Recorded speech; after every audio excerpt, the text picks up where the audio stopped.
जिसका मुझे था इंतजार, जिसके लिए दिल था बेकरार, वो घड़ी आ गई आज।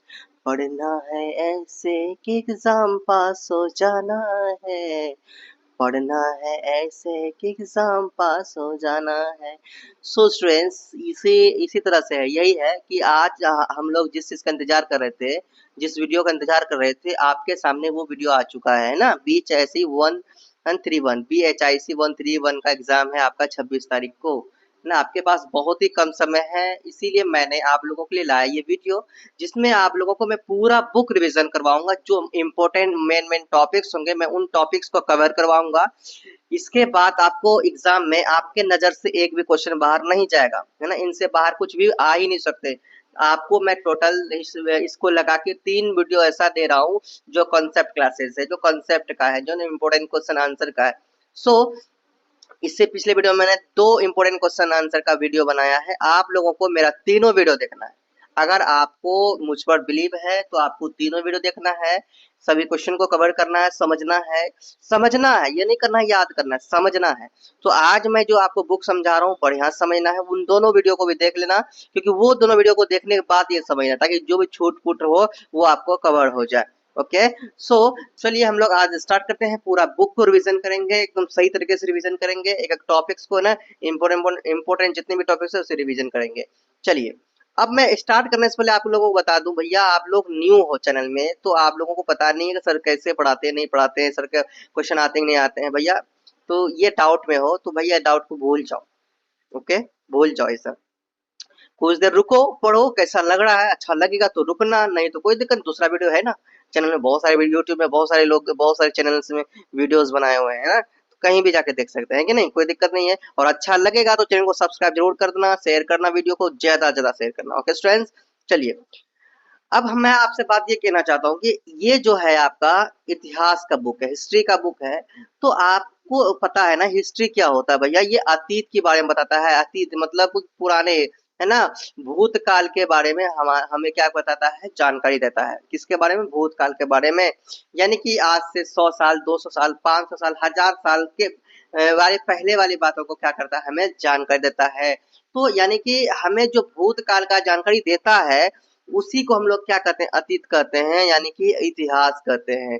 तो आज जो हम लोग इसमें सीखने वाले हैं, आपको यहीं से समझना है कि भारत का इतिहास, मतलब कि हम लोग भारत का इतिहास के बारे में जानने वाले हैं। हम लोग जाने वाले हैं भूतकाल में। अभी आप जो सुन रहे हो ये प्रेजेंट में सुन रहे हो, यानी कि वर्तमान काल में सुन रहे हो। बट आपको कुछ देर के लिए क्या करना है, खुद को भूतकाल में लेके जाना है। आपको ये सोचना है, आपको किसी से बात नहीं करना है, आपको ऐसे जगह में वीडियो देखना है। वीडियो देखते वक्त आपको दोनों एयर मतलब कान में आपको हेडफोन लगा देना है, तभी आपको ये वीडियो को देखना है ना। किसी से बातें नहीं करना, किसी की तरफ भी ध्यान नहीं देना है, बिल्कुल भी ध्यान आपका भटकना नहीं चाहिए। क्योंकि ये वीडियो सिर्फ आपको एग्जाम पास कराने के लिए नहीं है, आपके अंदर नॉलेज बड़ा से बड़ा एकदम पूरा ज्ञान भरने वाला है, ज्ञान का भंडार। समझ में आ गया, इंटरेस्ट आ जाएगा, मजा आ जाएगा। समझ में आ रहा क्या? चलिए, तो यहाँ पे क्या कह रहा है कि भारत का इतिहास जो है, हमारा भारत का इतिहास, तो सबसे पहले मैं आपको जो कह रहा हूँ वो सुनो। आपको आपको चले जाना है इतिहास में, भूतकाल में आपको चले जाना है। आप ये नहीं सोचो कि वर्तमान में हो, आप अपने आप को अब इमेजिन करो, दिमाग में कुछ पल के लिए सोचो कि आप चले गए हो भूतकाल में। आज से 100 साल, 200 साल, 500 साल, 1000 साल पहले पहुंच गए हो तुम। उस काल में पहुंच गए हो, उस काल से आपको समझना है। समझे क्या? तो यहाँ पे देखिए, प्राचीनतम काल से लगभग 300 सी तक। भैया ये सीई क्या होता है, ईस्वी क्या होता है, इस पर मैंने वीडियो बना रखा है, आपको वहां पर जाना है, समझना है। समझ में आ गया? चलिए, अब हम लोग थोड़ा सा आगे बढ़ते हैं, आगे बढ़ते हैं। ध्यान से समझते चलना है आप लोगों को, मजा आएगा, मजा, बहुत मजा आएगा कि नहीं। लव हो जाएगा भैया, लव हो जाएगा। ये आपके चैप्टर्स हैं, देखिए, है ना, ये आपके चैप्टर्स हैं। इकाई 1 में आपका देख सकते हैं। एक मिनट, मैं आपको यहाँ से आगे दिखूं, एक मिनट लाइन पे रहना है आप लोग को, स्किप बिल्कुल भी नहीं करना है, बिल्कुल भी स्किप नहीं करना भैया, है ना। स्किप करोगे तो मजा नहीं आएगा। चलो पहले मैं आपको यहाँ बता देता हूँ। देखो, टोटल जो आपके चैप्टर्स हैं, देखिए टोटल आपके 17 चैप्टर्स, कितने चैप्टर्स है टोटल? 17 चैप्टर्स है ना, जिसमें से आप देख सकते हो पहला जो चैप्टर है आपका है, पहला चैप्टर है आपका प्राचीन भारतीय इतिहास के स्रोत, है ना। दूसरा है आपका एक स्रोत के रूप में पुरातत्व विज्ञान और प्रमुख पुरातत्व स्थल। तीसरा है भारतीय इतिहास प्राकृतिक विशेषताएं गठन एवं लक्षण। चौथा है शिकारी संग्रहकर्ता पुरातात्विक परिप्रेक्ष्य कृषि और पशुपालन का आरंभ। पांचवा है आपका हड़प्पा सभ्यता कालानुक्रम भौगोलिक विस्तार ह्रास और विघटन। छठा है आपका हड़प्पा सभ्यता भौतिक विशेषताएं संपर्कों का रूप समाज और धर्म। सातवां हम लोग पढ़ेंगे यहाँ पे ताम्र पाषाण युग और आरंभिक लोह युग, है ना। एंड आठवां हम लोग समझेंगे प्रारंभिक वैदिक समाज। नौवां समझेंगे उत्तर वैदिक युग में परिवर्तन। 10वां समझेंगे जनपद महापद महाजनपद नगरी केंद्र का उदय समाज और अर्थव्यवस्था, है ना। और 11वां चैप्टर है आपका देख लो बौद्ध धर्म जैन धर्म और अन्य धार्मिक विचार, है ना। क्या इकाई 12 में हम लोग चैप्टर 12 में पढ़ेंगे सिकंदर का आक्रमण, है ना। 13 चैप्टर है आपका मौर्य शासन की स्थापना और मगध साम्राज्य का विस्तार। 14 में प्रशासनिक संगठन अर्थव्यवस्था और समाज। 15 में है आपका स्टूडेंट्स दक्कन और तमिलहम में आरंभिक राज्य निर्माण। 16 में कृषक बस्तियां कृषक समाज व्यापार शहरी केंद्रों का विस्तार प्रायद्वीपीय पठार प्रायद्वीपीय भारत।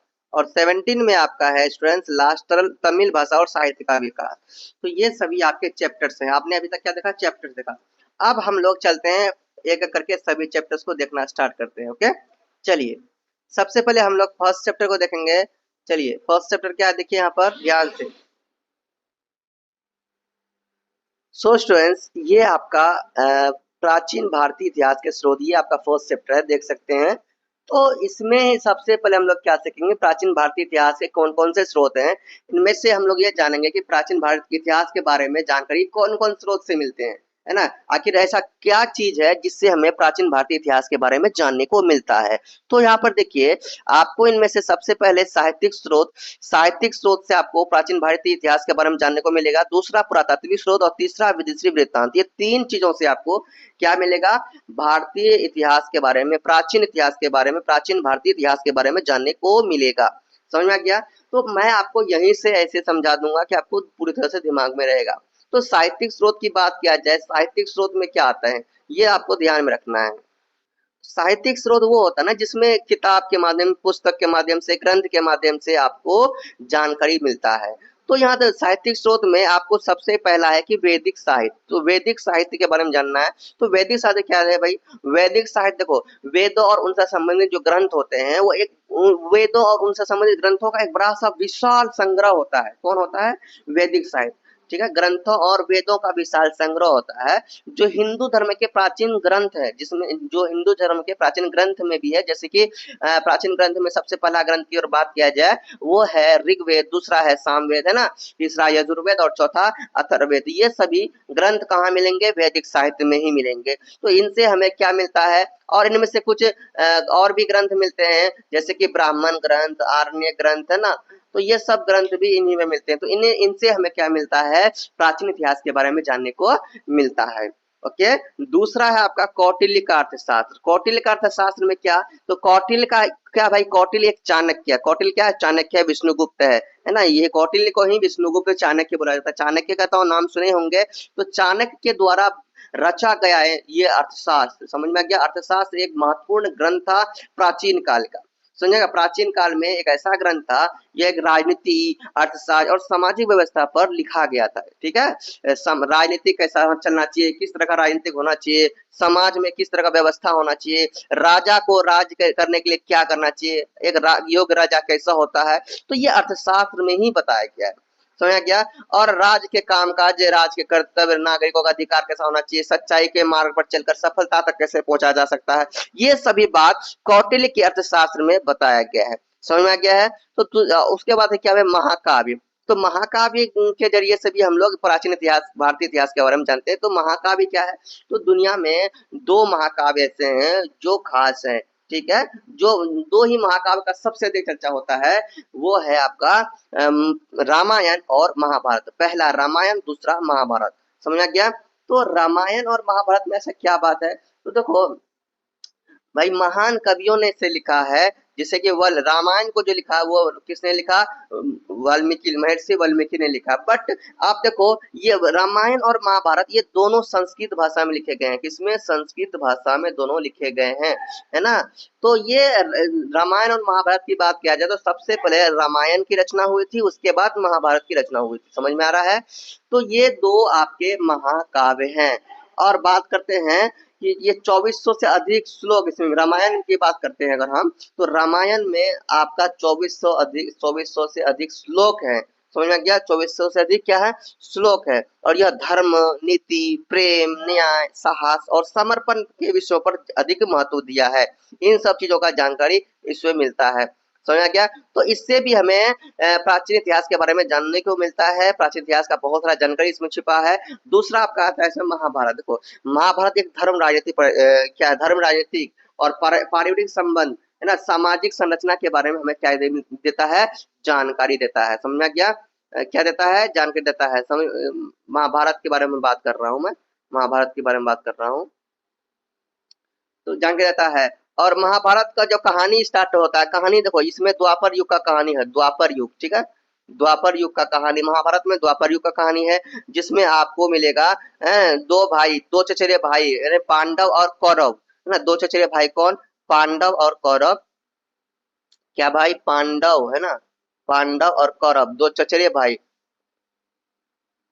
दोनों चचेरे भाई के बीच में युद्ध हुआ था, है ना, सत्ता को लेके, वो क्या कहते हैं, उत्तराधिकार को लेकर, इस बात को लेकर युद्ध चले थे। और ये बहुत भयंकर महाभारत बन गया, महाभारत मतलब बहुत बड़ा युद्ध के रूप में, बहुत बड़ा युद्ध के रूप में छिड़ गया, जिसमें पांडव जीते थे, है ना, पांडव 5 भाई थे, उनमें से पांडव ही जीते, कौरव के साथ पूरे बहुत सारे लोग थे, कौरव के साथ बहुत, पूरा समझो कि पूरा कौरव का ही था, लेकिन पांडव सिर्फ 5 ही लोग थे अकेले, और पांडव का साथ दे रहा था कृष्णा। अब सोच सकते हो, तो ये समय था, द्वापर युग का समय था, उनके बारे में नॉलेज है, उनके बारे में जानकारी आपको महाभारत के साहित्य में मिलता है, ठीक है। तो ये महाकाव्य है जिसमें से नैतिकता, कर्तव्य और जीवन के बारे में महत्वपूर्ण जानकारी को देता है। उसके बाद आपका आता है स्टूडेंट्स, उसके बाद आपका आता है क्या,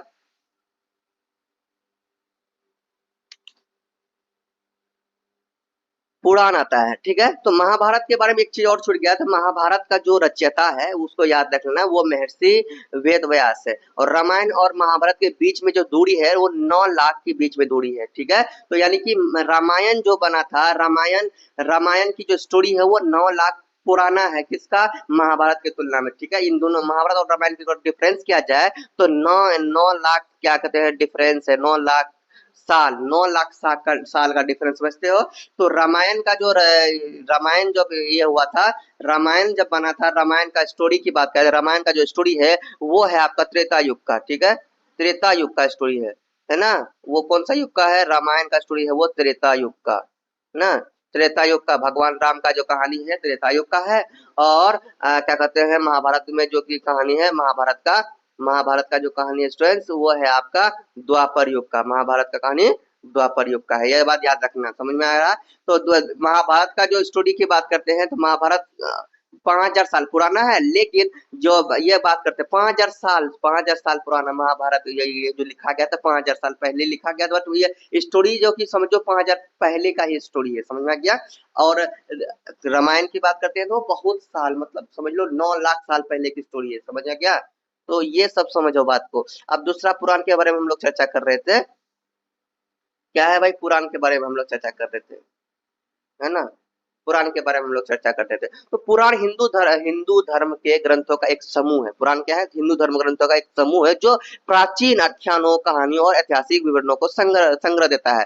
और देखिए पुराण में 18 पुराण जो कि खास पुराण है, जैसे कि विष्णु पुराण, शिव पुराण, भगवत पुराण, ब्रह्म पुराण, अग्नि पुराण, मत्स्य पुराण, और इनमें से सबसे पुराना जो पुराण है स्टूडेंट्स वो है आपका मत्स्य पुराण, ठीक है, मत्स्य पुराण सबसे पुराना पुराण है। और ये क्या भाई, ये पुस्तक के ही रूप में, ग्रंथ के रूप में ही है ना, पुराण क्या क्या है भाई, ये ग्रंथ के रूप में ही है, पुस्तक के रूप में है, जिससे हमें प्राचीन भारतीय इतिहास के बारे में जानने को मिलता है। उसके बाद आपका आता है संगम साहित्य, क्या आता है, संगम साहित्य।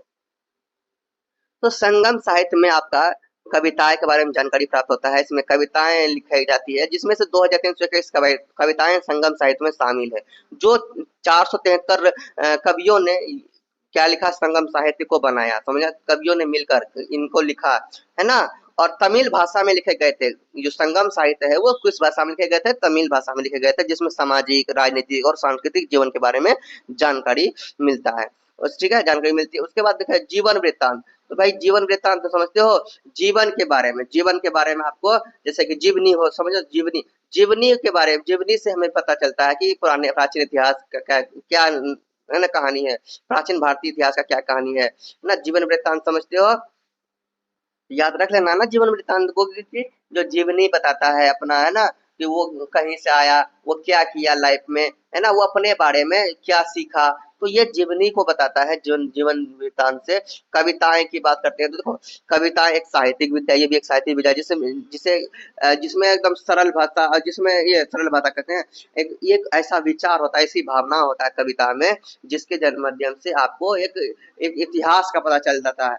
तो ये प्राचीन कविताएं के बारे में बात कर रहा है, क्या जा रहा है, प्राचीन इतिहास के बारे में, कविता के बारे में बात कर रहा है। और तीसरा, नाटक से भी पता चलता है प्राचीन भारतीय इतिहास के बारे में। नाटक से पता, नाटक में क्या था ये भी समझ लो। जैसा कि आपने कई प्रोग्राम देखे होंगे कि रामायण का ये हो रहा है, वहाँ रामायण का नाच हो रहा है, महाभारत का ये हो रहा है। तो ये नाच, बिहोला नाच, बहुत सारा नाच आप सुनते होंगे गाँव में, है ना, प्रोग्राम, या फिर यहीं कहीं प्रोग्राम होता है दशहरा में। तो ये सब दशहरा में जो आपको ये नाच दिखाया जाता है, रंगमंच किया जाता है, तो रंगमंच का जो अभिनय किया जाता है, इसके बारे में लिखा जाता है उसमें, कि ये, ताकि वो लोग रंगमंच कर पाए, नाटक कर पाए। तो इन सब चीजों से भी इतिहास के बारे में, प्राचीन इतिहास के बारे में जानने को मिलता है। उसके बाद आपका आता है स्टूडेंट्स, बौद्ध साहित्य, बौद्ध और जैन साहित्य। बौद्ध में आपको बौद्ध धर्म के बारे में जानकारी मिलता है, और जैन साहित्य में जैन धर्म के बारे में जानकारी मिलता है। तो ये समझ आ गया। अब देखो, आता है पुरातात्विक स्रोत। पुरातात्विक स्रोत क्या है भैया, सिक्के, शिलालेख और स्मारक, ये क्या है भैया, पुरातात्विक स्रोत है। क्या है, पुरातात्विक स्रोत है, स्रोत है। तो ये पुरातात्विक स्रोत में सिक्के, समझते हो, सिक्के क्या है, पुराने जमाने में किस तरह का सिक्के चलते थे, किस सिक्के से क्या काम होता था ना। खुदाई के दौरान निकले गए बहुत सारे सिक्के आपको मिले हैं, है ना, भारत में बहुत सारे सिक्के मिले हैं, जिससे यह पता चलता है कि भारतीय इतिहास का क्या, भारतीय, प्राचीन भारतीय इतिहास का क्या कहानी होगा, समझा गया। दूसरा आता है यहाँ पर शिलालेख। तो शिलालेख में क्या आता है ये भी समझो। देखो, शिलालेख पत्थर या धातु जैसी कठोर सतह होता है। शिलालेख में क्या होता है, पत्थर और धातु जैसा कठोर स्रोत है, जैसे कोई दीवार में, है ना, दीवार में, कोई मंदिर में, है ना, ये सब चीजों में क्या कहता है, खुदाई करके लिखा जाता है। शिलालेख वही होता है, लिखा जाता है। प्राचीन भारत में ऐसे किया जाता था, बहुत सारे जगह में, गुफाओं में। तो ये सब चीजों में क्या किया जाता था, लिखा जाता था। जैसे कि गुफाओं में लिख लेते लोग, स्तंभ में लिख लेते, मंदिर में, है ना। तो इस तरह से इन सब चीजों में क्या करते थे, शिलालेख, मतलब लिख लिख कर रख देते थे। आपको पता होगा ना, ये सब चीज आपको बुक में भी मिल जाएगा, समझा गया। तो ये होता है। स्मारक की बात करते हैं, स्मारक से कैसे पता चलता है भाई प्राचीन भारतीय इतिहास के बारे में, तो ये भी समझिए। देखो, स्मारक क्या होता है भैया, स्मारक किसी व्यक्ति, घटना या स्थान की स्मृति में बनाया जाता है। स्मारक क्या रहता है, स्मारक तब बनाया जाता है जब किसी व्यक्ति की घटना हो, या फिर उसके उसके याद में, ना, याद में, स्मृति में, याद, खास करके यादों में बनाया जाता है स्मारक। बड़े बड़े स्मारक जो बनाए जाते हैं, वो किसी के याद में बनाए जाते हैं, बनाए जाते थे, या बनाए गए हैं। जैसे कि मान के चलो, अभी का एग्जांपल दूं तो ताजमहल, है ना, ताजमहल हो गया, इंडिया गेट हो गया, ये भी एक स्मारक ही है। तो ये क्या है भैया, तो ताजमहल क्यों बनाया गया, ताजमहल एक स्मारक, जो मुगल बादशाह था, मुगल के बादशाह, जो कि शाहजहां द्वारा अपनी पत्नी के लिए, पत्नी की यादों में बनाया गया था, समझ में आ गया। तो और इंडिया गेट करते हैं, इंडिया गेट भी एक स्मारक है। तो इसे क्यों बनाया गया, इसे बनाया गया भाई, भारतीय सेनाओं ने हमारे देश के लिए जो जान दिया, है ना, युद्ध लड़ा, हमारे देश के लिए, हमारे देश को स्वतंत्र किया, उनकी यादों को जिंदा रखने के लिए इन इंडिया गेट जैसे स्मारक का निर्माण किया। तो ठीक उसी प्रकार प्राचीन भारतीय को जानने के लिए, प्राचीन भारतीय के इतिहास को जानने के लिए बहुत सारे स्मारक मिले हैं। खोज के दौरान बहुत सारे स्मारक का पता चला, है ना। तो अभी भी बहुत सारी जगह स्मारक हैं, जिससे पता चलता है प्राचीन भारतीय इतिहास के बारे में। तीसरा है आपका विदेशी वृत्तांत। विदेशी वृत्तांत क्या है भैया? विदेशी वृत्तांत वो होता है जैसे कि कोई विदेश से आके अपना देश आया और वो इतिहास के बारे में बताया, ठीक है, अपने देश के इतिहास के बारे में बताया, प्राचीन भारतीय के बारे में बताया। तो विदेशी वृत्तांत से भी हमें क्या मिलता है? प्राचीन भारतीय इतिहास के बारे में जानकारी मिलता है। तो अब के बाद इसके बाद इसमें कोई भी चैप्टर आपको देखने को मिलेगा, कोई भी चैप्टर, इस पूरे बुक में कोई भी चैप्टर मिलेगा, सभी चैप्टर आपका इसी चैप्टर से जुड़ा हुआ होगा, पहला चैप्टर से ही जुड़ा होगा। तो हम लोग जो अब हम लोग फोकस करेंगे डायरेक्टली, अब देखो सेकंड चैप्टर का भी फोकस नहीं करेंगे, सेकंड चैप्टर में भी हम लोग फोकस नहीं करेंगे, हम लोग चलेंगे देखो। अब स्टूडेंट्स हमारा जो इम्पोर्टेंट चैप्टर है वो है आपका चैप्टर 4। तो इनमें से बहुत सारे क्वेश्चन आते हैं, शिकारी संग्रहकर्ता, पुरातात्विक परिप्रेक्ष्य और कृषि पशुपालन का आरंभ। तो ये समय की बात है, इस समय की बात है। तो शिकारी संग्रहकर्ता में आपको पुरातात्विक परिप्रेक्ष्य देखने को मिलेगा, कृषि और पशुपालन का आरंभ देखने को मिलेगा, इनके बारे में जानकारी मिलेगा। बट आपको ये मैं बताऊं, मैंने दूसरा तीसरा को नहीं बताया। क्यों नहीं बताया? कि दूसरा तीसरा से बहुत ही कम प्रश्न पूछे जाते हैं, ना के बराबर पूछे जाते हैं। तो जो इंपॉर्टेंट टॉपिक्स है, जो आपके एग्जाम में जिस टॉपिक से जो सबसे अधिक क्वेश्चन आते हैं, तो मैं उन्हीं टॉपिक्स को मैं कवर कर रहा हूँ, क्योंकि आपके पास भी समय कम है, हमारे पास भी समय कम है, ठीक है, मेरे पास भी कम है, आपके पास भी कम है, इसीलिए टाइम का यूज जो सही कामों के लिए करेंगे, जो यूजफुल हो, समझा क्या? तो देखिए शिकारी संग्रहकर्ता भैया क्या है? शिकारी संग्रहकर्ता में आपका आ जाता है, देखो कि इसमें वे लोग आते हैं जो शिकार करके, है ना, शिकार करके या फिर जंगलों की बात है। शिकारी संग्रहकर्ता में जंगलों में जो शिकार करते हैं, शिकार करके और क्या कहते हैं, पशु पक्षियों को मार के खाते हैं, है ना, कंद मूल खाते हैं, फल वगैरह ये सब चीज खाते हैं, जो खुद से भोजन इकट्ठा नहीं करते हैं, ठीक है, खुद से भोजन मतलब बनाते नहीं है, वो किसी दूसरे पर निर्भर रहते हैं। तो ये शिकारी संग्रहकर्ता में आ जाता है, ठीक है। तो इसमें से हम लोग जो पढ़ने वाले हैं, पुरातात्विक परिप्रेक्ष्य, कृषि और पशुपालन का आरंभ भी पढ़ने वाले हैं। देखो इसमें से आपने यहाँ पर नीचे देखने को आपको मिलता होगा, नीचे देखिए पूरा पाषाण युग, ठीक है। ये पाषाण युग को पहले समझिए कि पाषाण युग क्या है, ठीक है, पाषाण युग क्या है। देखिए पाषाण युग को 3 भागों में बांटा गया है। कितने भागों में? 3 भागों में बांटा गया है। पहला कि पूरा पाषाण युग, दूसरा मध्य पाषाण युग और तीसरा सांस्कृतिक संस्कृति का नव पाषाण चरण, मतलब नव पाषाण युग। अब समझ में आ गया, 3 भागों में बांटा गया पाषाण युग को। इनमें से स्टूडेंट्स अगर हम लोग पाषाण युग की बात करें, पाषाण युग में सबसे पहला जो युग है आपका पूरा पाषाण। तो पूरा पाषाण काल की अगर बारे में बात करें, वो काल कब से कब तक का था? वो काल था 2.5 मिलियन से लेकर 10,000 साल पहले की बात है। तो ये पहले की बारे में 10,000 साल से लेकर 2.5 मिलियन, है ना, साल पहले के बारे में जो जानकारी प्राप्त होता था, ये सब आपका जानकारी पूरा पाषाण युग में, है ना, ये पूरा पाषाण युग ही होता है, ये पूरा पाषाण काल है, यहाँ से आपको जानकारी प्राप्त होता है। उसके बाद आपका आता है मध्य पाषाण काल। तो मध्य पाषाण काल है 2000 ईस्वी, 2000 साल से, है ना, 2000, जिसमें जानकारी कहाँ का मिलता है, 2000 साल से लेके 6000 साल तक की जानकारी जहाँ मिलता है, ये होता है आपका मध्य पाषाण काल, ठीक है। और लास्ट है आपका नव पाषाण काल। तो 6000 ईस्वी से लेकर 1000 ईस्वी तक की जो जानकारी देता है, उसे हम लोग नव पाषाण काल कहते हैं। समझ गया? ये 3 काल को हम लोग समझ गए।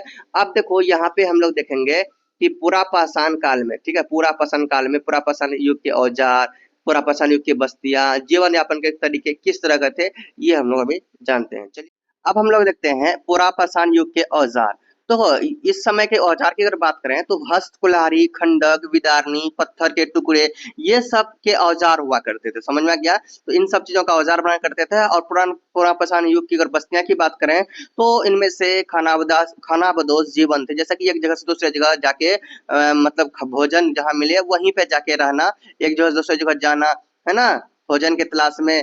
तो मतलब उनका कोई एक ठीक जगह नहीं था कि यहाँ भी रहना है, जहाँ भोजन मिले वहीं रहने लगते थे, है ना। जैसे कि गुफाओं में रहते थे, चट्टानों में रहते थे।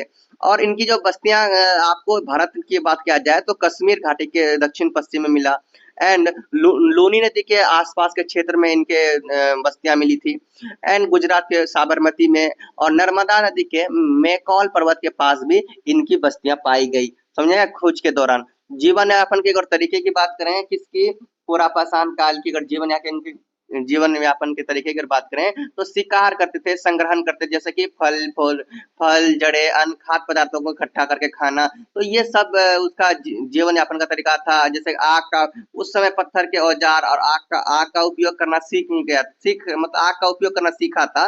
पूरी तरह से अच्छा से नॉलेज नहीं होगा कि आग कैसे जलता है, आग के बारे में आग को जलाना सीखा था। ठीक है। सामाजिक संगठन तो हल्का हल्का सामाजिक में मतलब थोड़ा थोड़ा मेल मिलाप में कुछ कुछ समूहों में रहने लगे थे। समझा गया। तो पूरा पाषाण युग का ये कहानी है, ये जीवन का तरीका था। तो अब हम लोग आते हैं थोड़ा सा मध्य पाषाण युग में। किसमें आते हैं? मध्य पाषाण युग में आते हैं। देखो, तो मध्य पाषाण युग में अगर औजार की बात करें तो स्टूडेंट, तो यहाँ पे माइक्रोलिथ और मैक्रोलिथ दो प्रकार के औजार सबसे प्रमुख था, है ना। मध्य पाषाण की बात करें तो मैक्रोलिथ, देखो पहले तो माइक्रोलिथ, है ना, माइक्रोलिथ, ठीक है, माइक्रोलिथ। और ये माइक्रोलिथ और दूसरा मैक्रोलिथ। तो माइक्रोलिथ में जो आता था वो छोटे छोटे पत्थरों के बने औजार, ठीक है, छोटे छोटे नुकीले पत्थरों के, है ना, छोटे छोटे नुकीले पत्थरों के बने औजार जो होते थे उसे माइक्रोलिथ कहा जाता था। माइक्रोलिथ। उसके बाद दूसरा आता था मैक्रोलिथ। क्या आता था? दूसरा मैक्रोलिथ। देखो मैक्रोलिथ, है ना, मैक्रोलिथ। तो मैक्रोलिथ में क्या आ जाता है स्टूडेंट्स? मैक्रोलिथ में समझो कि बड़े बड़े पत्थर, ठीक है, बड़े बड़े पत्थरों के बने औजार, है ना, बड़े बड़े पत्थरों के बने औजार जो होते थे उसे मैक्रोलिथ कहा जाता था। और हड्डियों और सींगों के बने औजार भी उस समय थे। समझ गया, मध्य पाषाण काल में। और अब बात करते हैं हम लोग, औजार की तो बात कर लिए, औजार के बारे बाद में हम लोग अब बात करते हैं जीवन यापन के तरीके क्या थे। देखिए, सॉरी, जीवन यापन के तरीके से पहले हम लोग बस्तियों के बारे में बात करते हैं। बस्तियां क्या थी? तो बस्तियां की अगर बात करें स्टूडेंट्स, तो उस समय भी उस समय ना झोपड़ियां में रहना सीख गए थे। कुछ झोपड़ियां बना लेते थे, है ना, झोपड़ियां बना के उसमें रहा करते थे। झोपड़ियां बनाने सीखे थे, झोपड़ियां में रहने सीख गए थे। खानाबदोश से थोड़ा बाहर निकल गया था, मतलब सिर्फ खानाबदोश पे ही नहीं टिके रहते थे, खानाबदोश से बाहर निकल गया था। समझ में आ गया? मतलब कि थोड़ा सा भोजन जुटाने के लिए सीख गया था, कैसे भोजन लाया जाए, है ना, एक जगह परिवार के साथ कैसे रहा जाए, ये सब समझ आ चुका था। ठीक है। तो ये अब सोचो, झोपड़िया में रहने लगा तो अब समझ में आ गया कि अब उसके पास दिमाग तो आ ही गया था। ठीक है। और जीवन यापन के अगर तरीके की बात करें उस समय की, मध्य पाषाण युग की जीवन यापन के अगर तरीके की बात करें मध्य पाषाण युग की, तो जीवन यापन के तरीके में शिकार को पकड़ना, है ना, मछली पकड़ना, मतलब मछली पकड़ना यानी पूरा पाषाण काल में नहीं सीखा था, मध्य पाषाण काल में सीखा था। तो मछली पकड़ना सीख गए थे, भोजन को पकाना सीख गए थे, पालतू जानवरों को पालना सीख गए थे। तो ये जीवन यापन के तरीके उनके हो गए। समझ में आ गया। और संस्कृति में नव पसंचरण आता है, उसके बाद आता है नव पसंचरण। तो नव पसंचरण सबसे यानी कि वर्तमान वाला है। समझ में आ गया। यानी आज से 1000 साल पहले के बारे में बात चल रही है इसमें। नव पाषाण का युग कब का? आज से 1000 साल पहले के बारे में चर्चा हो रही है इसमें, नव पाषाण काल का। समझ में आ गया। तो नव पाषाण काल में क्या हुआ था देखो, तो ध्यान से सुनिए। तो नवपाषाण काल की अगर युग की बात करें तो उस समय औजार की अगर सबसे पहले बात करें तो पॉलिश किए हुए पत्थर भी मिल जाते थे, कुल्हाड़ी, पॉलिश किए हुए पत्थर की कुल्हाड़ियां, ब्लेड, है ना, तीर तीर भी मिला, तीर भी बनाना सीखे, तीर और दराती, ये सब चीज उनका औजार था, प्रमुख औजार। बस्तियां की बात करें तो मिट्टी के घर में रहना चालू कर देते, ईंटे के घर में, मिट्टी के घर में, है ना, गांव का निर्माण हो चुका था, कुछ घरों में मंजिलें भी बन चुकी थी। तो इस तरह का बस्तियां हो चुका था। जीवन यापन की अगर तरीके की बात करें तो मनुष्य ने खेती करना सीख लिया था। ठीक है।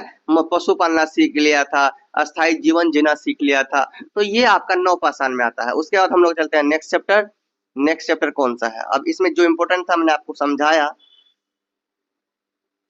नेक्स्ट चैप्टर में आते हैं हम लोग।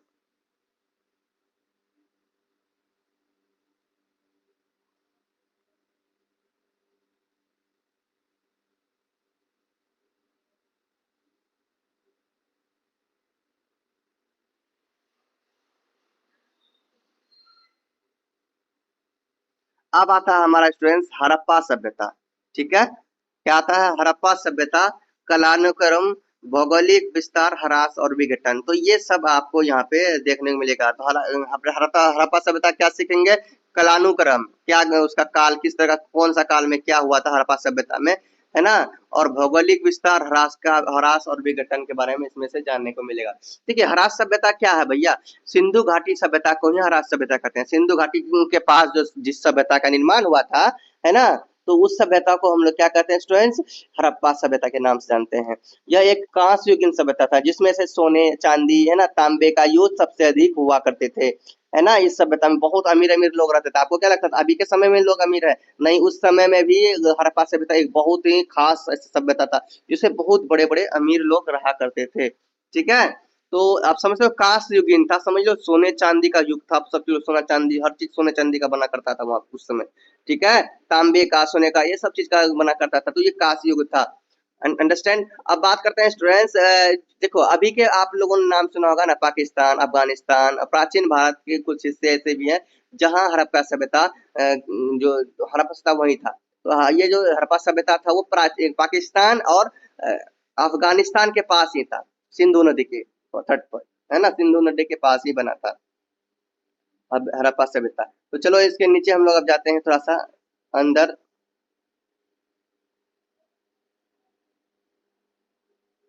देखो यहाँ पे कालक्रम की बात करें तो कालक्रम को थोड़ा देख लीजिए। हड़प्पा पूर्व और हड़प्पा संस्कृति का कालक्रम, तो 5500 बीसीई से लेकर 3500 बीसीई तक नवपाषाण युग था। ठीक है, इस समय कौन सा युग चल रहा था? नवपाषाण युग चल रहा था। देखो स्टूडेंट्स, मैं ये आपको बताना चाहता हूँ, अगर आप लोग बीसीई सीई ये सब नहीं जानते हैं तो आपके लिए एक वीडियो बना चुके हैं पहले ही कि ये सब क्या होता है, ईस्वी क्या होता है, ईस्वी पूर्व क्या होता है, सीई बीसीई ये सब क्या होता है, बता चुका हूँ मैं। ओके, एंड देखो उसके बाद आपका आता है 3500 बीसी से लेके 2600 बीसी तक में जो पता आरंभिक, यानी कि हड़प्पा सभ्यता का आरंभ ही हुआ था। कब हुआ था हड़प्पा सभ्यता का आरंभ? समझ लो 3500 ईस्वी से लेके 3500 बीसी से लेके 2600 बीसी तक हड़प्पा सभ्यता का आरंभ काल माना जाता है। ठीक है, उसके बाद कालक्रम, इसके कालक्रम की बात किया जाए, देखो इनमें से अगर 2600 बीसी से लेकर 1800 बीसी तक विकसित हुआ हड़प्पा सभ्यता। हड़प्पा सभ्यता जो विकसित हुआ, जो एकदम बहुत बड़ा, एकदम शहर शहर बन के उभरा, बहुत बड़ा सभ्यता बन के उभरा, वो कब उभरा था? 2600 बीसी से लेकर 1800 बीसी बीसी तक, ये बहुत बड़ा। और इनके देखो 1800 बीसी से आगे उत्तर हड़प्पा युग आ गया। कब क्या आ गया? उत्तर हड़प्पा युग आ गया, है ना। तो देखो उत्तर हड़प्पा युग में देखो क्या हुआ, हड़प्पा सभ्यता के बहुत से शहर खाली हो गए थे, है ना। अंतरक्षेत्रीय विनिमय में ह्रास होना स्टार्ट हुआ, मतलब कि अब ये समय आ गया था उत्तर हड़प्पा युग, जब हड़प्पा का अंत हो रहा था। ठीक है, और जब हड़प्पा का विघटन होने का समय आ रहा था, तभी उस समय के युग को हम लोग क्या कहते हैं? हड़प्पा सभ्यता का, है ना, उत्तर हड़प्पा सभ्यता युग कहते हैं। समझ में आ गया? ये तो कालक्रम था इसका, है ना, कालानुक्रम था। अब हम लोग जानते हैं, देखो यहाँ पे एक क्वेश्चन भी है। क्या क्वेश्चन है कि इस हड़प्पा सभ्यता क्यों कहा जाता है, इसे हड़प्पा सभ्यता क्यों कहा जाता है? देखिए पढ़ते हैं इसमें से, तो देखो इसको जानकारी इसका भी देते हैं कि हड़प्पा की खोज के बाद अब तक लगभग 1000 बस्तियों की खोज हो चुकी है। हड़प्पा सभ्यता की जो खोज हुआ, उसकी खोज के बाद अब तक हजारों बस्तियों की खोज हो चुकी है ना, जिनमें विशेषताएं हड़प्पा से ही मिलती है। विद्वानों ने इसे सिंधु घाटी सभ्यता का नाम दिया है। क्यों दिया है? नाम दिया है क्योंकि शुरू में बहुत सी बस्तियां जो सिंधु घाटी और उसकी सहायक नदियों के मैदान में पाई गई। मतलब कि शुरू में जो बस्तियों का जो खोज हुआ, सबसे अधिक जो बस्तियां पाई गई वो हड़प्पा सभ्यता में, हड़प्पा हड़प्पा में ही पाया गया, मतलब सिंधु घाटी के पास ही पाया गया, तो उसी सभ्यता के दौरान पाया गया। जहां वो सभ्यता था, वही सभ्यता, उसी सभ्यता के पास ये पाया गया, इसीलिए इसे हड़प्पा सभ्यता कहा जाता है।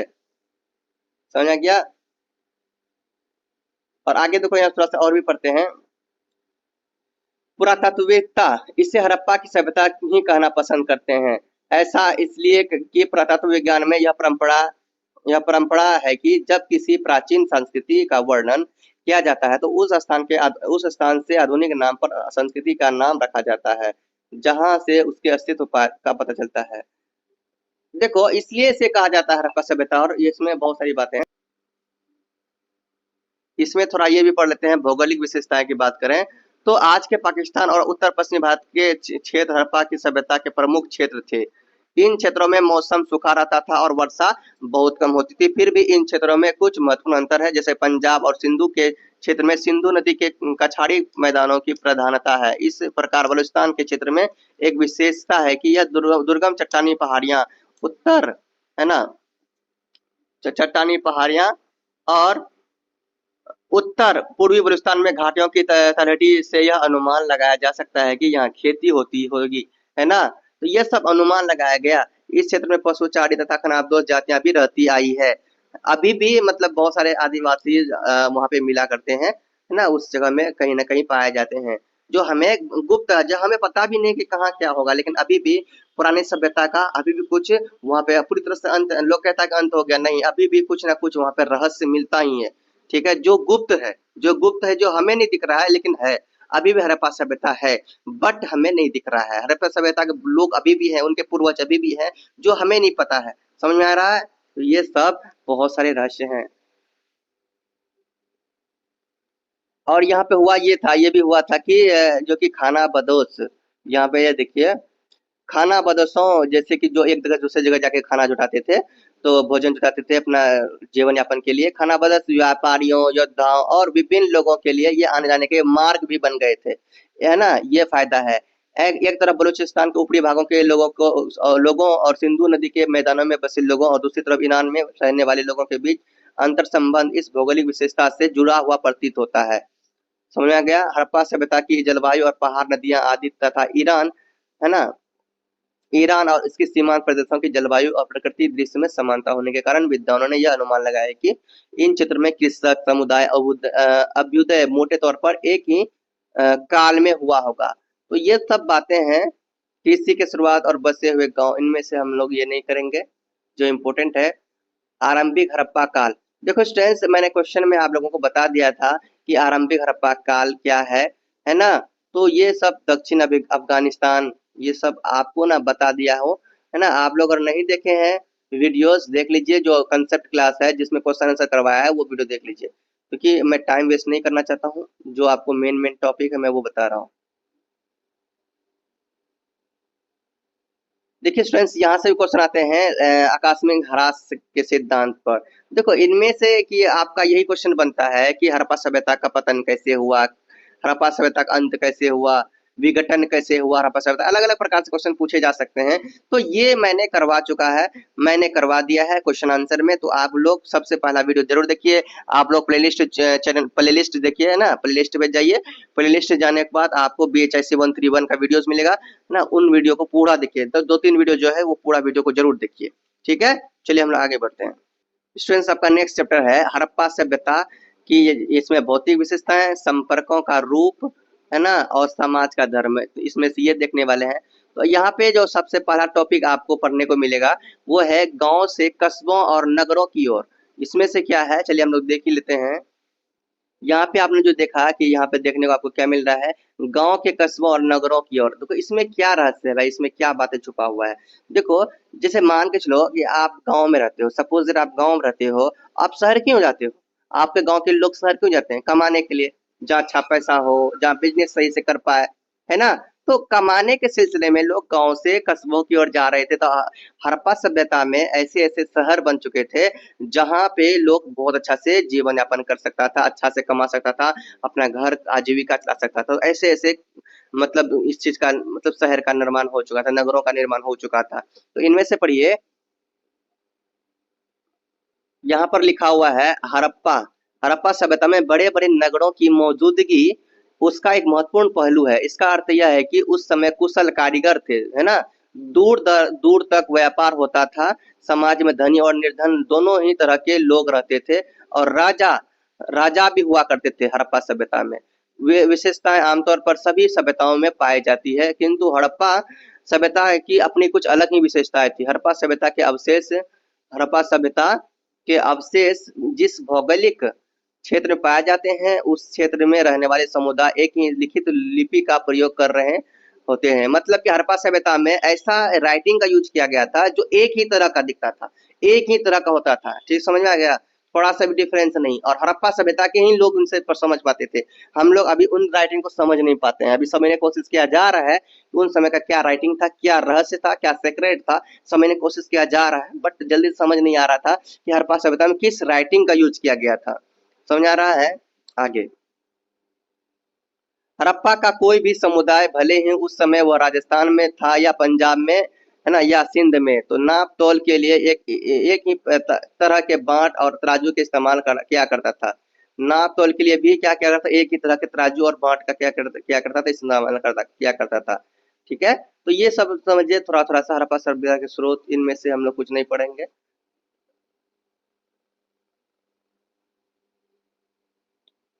तो यहाँ पर थोड़ा सा देख लेते हैं हम लोग भौगोलिक विस्तार। देखो विद्वानों का, और सुनिए आप, सुनने की कोशिश कीजिए, ठीक है, सुनने की कोशिश कीजिए, है ना, कि विद्वानों का आमतौर पर यह विश्वास है कि हड़प्पा घग्गर, है ना, हड़प्पा घग्गर और मोहनजोदड़ो की अक्षर रेखा हड़प्पा सभ्यता का केंद्र बिंदु रहा होगा। अधिकांश हड़प्पा सभ्यता की बस्तियां इसी क्षेत्र में है। इस क्षेत्र में कुछ खास किस्म की एक रूपताएं पाई जाती है। इस पूरे क्षेत्र की भूमि एकदम समतल और सपाट है, जो इंगित करती है कि यहाँ जीवन यापन के तौर तरीके एक जैसे थे, है ना। हिमालय से पिघली हुई बर्फ और मानसून की वर्षा से यहाँ आने वाली बाढ़ के स्वरूप का पता लगता है। इससे खेती और चारागाही के लिए एक जैसी संभावना पैदा हुई होगी। सिंधु सिंधु सिंधु व्यवस्था सिंधु व्यवस्था के पश्चिम कच्छी मैदान में ईरानी सीमा भूमि के अंतर्वर्ती क्षेत्र में स्थित है। यह एक समतल कछाड़ी हिमानी धौत है जो बोलन दर्रे और मच्चार झील के निचले भाग में स्थित है। तो चलिए इसमें यही है, आगे हम लोग चलते हैं इंपॉर्टेंट टॉपिक्स में, टाइम को वेस्ट नहीं करते हुए, क्योंकि मैंने जो इम्पोर्टेंट करवाना था मैंने कॉन्सेप्ट क्लासेस में करवा चुका, है ना। मोहनजोदड़ो सिंधु नदी के तट पर बसे सिंध प्रांत के लड़काना जिले में स्थित मोहनजोदड़ो को हड़प्पा सभ्यता की सबसे पुरानी बस्ती माना जाता है। तो मोहनजोदड़ो भी हड़प्पा सभ्यता का ही पार्ट है, हड़प्पा सभ्यता से ही आया था मोहनजोदड़ो। तो ये जो कि लड़काना जिले में है ना, तो ये सिंध नदी तट के पास सिंध प्रांत के लड़काना जिले में मोहनजोदड़ो को क्या माना जाता है, सबसे पुरानी बस्ती, सबसे बड़ी बस्ती माना जाता है मोहनजोदड़ो को। ठीक है, ये भी हड़प्पा सभ्यता के एक पार्ट है। तो क्या, इस सभ्यता की नगर योजना, गृह निर्माण, मुद्रा मोहरों आदि के बारे में अधिकांश जानकारी मोहनजोदड़ो से ही प्राप्त होती है। इस जगह खुदाई का काम 1922 में हुई थी। ठीक है, तो आर डी बनर्जी और सर जॉन मार्शल की देख रेख में शुरू किया गया था ये योजना, ये कार्यक्रम शुरू किया गया था। बाद में मैके और जॉर्ज डेल्स ने भी खुदाई किया। थोड़ी थोड़ी खुदाई का काम और नक्शा तैयार करने का काम 80 के दशक तक चलता रहा। मतलब कि जैसे ही पता चला कि यहाँ पे मोहनजोदड़ो था, मोहनजोदड़ो का बड़ा शहर था, गांव था, है ना, तो सबसे पुराना, मतलब जैसे ही पता चला कि ये हड़प्पा सभ्यता के बारे में, तो उन्होंने यहाँ पे खोजने का कोशिश किया, है ना। यहाँ पे क्या कहते हैं, खुदाई उदाई करने लगा। खुदाई उदाई करने के दौरान आपको देख सकते हो क्या क्या सब आपको मिल रहा है देखने को। ठीक है, तो खुदाई उदाई करने के दौरान आपको वहां पे इस तरह का मिला, ये रियल पिक्चर है, कोई ऐसे वैसे पिक्चर नहीं है, रियल पिक्चर है। खुदाई के दौरान उन्हें ये सब मिला। ये जो पिक्चर आपको देखने को मिल रहा है, ये सब पिक्चर कहाँ से मिला, वहीं से मिला। अंडरस्टैंड, खुदाई से पता चलता है कि वहाँ बड़े लंबे समय तक रह रहे होंगे लोग, बहुत लंबे समय तक रह रहे होंगे। जगह पर मकानों का निर्णय तथा पुनर्निर्माण करते हैं। इसी का यह परिणाम है कि इमारतों के अवशेषों और मलबे के ढेर की ऊंचाई लगभग 75 फीट है। और पहले के समय में जो घर बनाए जाते थे, तो बहुत बड़े बड़े लंबे लंबे एकदम दूर दूर तक, है ना। ये जैसे हम लोग का अभी घर देखते हो भाई, बहुत कम दूरी में ही छत उड़ जाता है, नहीं उस समय का वैसा नहीं था। बहुत लंबे लंबे दूर, ऊंचा ऊंचा एकदम ये बनते थे, महल बनते थे, है ना, बहुत बड़े बड़े महल। समझा, लगभग इसकी ऊंचाई 75 फीट तक हो जाती थी, 75 फीट 80 फीट, है ना। इस तरह से मोहनजोदड़ो में बसावट के समय बसावट के समय बराबर क्या होती थी, बाढ़ आती रहती थी। तो यही बात है कि उस समय में ना बाढ़ बहुत ज्यादा आया करता था। बाढ़ की वजह से जलोढ़ मिट्टी इकट्ठी हो गई, सदियों बराबर जमा होती गई। अच्छा, मोहनजोदड़ो खत्म होने का एक ही कारण था भैया, ज्यादा सबसे जो खास कारण था मोहनजोदड़ो का अंत का, तो वो आपका बाढ़ का ही था। बाढ़ वहाँ जो ऐसे आता था, भयंकर बाढ़, कि पूरा गांव को एकदम डुबो देता था, और बहुत तेज रफ्तार में बाढ़ आता था। और यहाँ पे देखिए, अतः मोहनजोदड़ो में सबसे पुरानी इमारतें आजकल आजकल के मैदानी स्तर के लगभग 39 फुट नीचे पाई गई है। जल तालिका में चढ़ाव के कारण पुरातत्व विशेषज्ञ इन स्थलों की खुदाई नहीं कर पाए। और देखो यहाँ पे क्या है, कंकालों का चित्र मोहनजोदड़ो से प्राप्त हुआ। मोहनजोदड़ो से जब खुदाई किया गया, तो इस तरह से वहाँ कंकाल मिला। ठीक है, क्या मिला, इस तरह का क्या मिला, कंकाल मिला, देख सकते हो, है ना। यू कैन सी, यहाँ पे इस तरह का कंकाल मिला उन्हें। ये कोई फेक कंकाल नहीं है कि ऐसे कोई चित्र बना दिया, रियल रियल चित्र है ये। समझा? खुदाई के दौरान ये सब कंकाल मिला, अवशेष, मरे हुए लोगों का अवशेष यहाँ पे मिला। ठीक है, चलो आगे।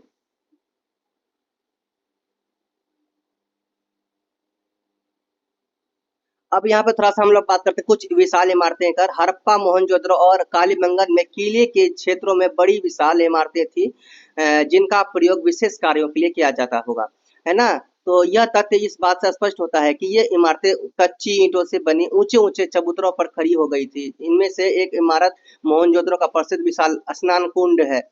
ईंटों से बने इस कुंड की जो लंबाई है 12 इंटू 7 मीटर एंड गहराई 3 मीटर, इस तक पहुंचने के लिए दोनों तरफ सीढ़ियां थी। तो भाई स्नानागार के बारे में, मोहनजोदड़ो के स्नानागार के बारे में, ये मैंने स्नान कुंड के बारे में ये जो इम्पोर्टेंट क्वेश्चन से जो करवाया तो वहाँ अच्छा से बताया है।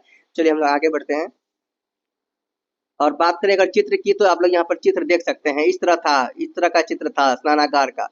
ठीक है, जिस तरह से देखने में लगता है रियल में उस तरह का है नहीं, मतलब उससे भी ज्यादा मतलब भयावह एकदम मस्त है ना, उससे भी ज्यादा एकदम मस्त है, खूबसूरत है ये। ठीक है, एकदम एक आकर्षक करने वाले, मनमोहक वाले ये तस्वीर है। तस्वीर देखते हैं, रियल में आप लोग अगर देखेंगे ना, इससे भी ज्यादा आपको देखने को मिलेगा, क्योंकि ये वहां पर खोज कर लिया गया। ठीक है, चलो, इस तरह का सिस्टम था स्नानागार का।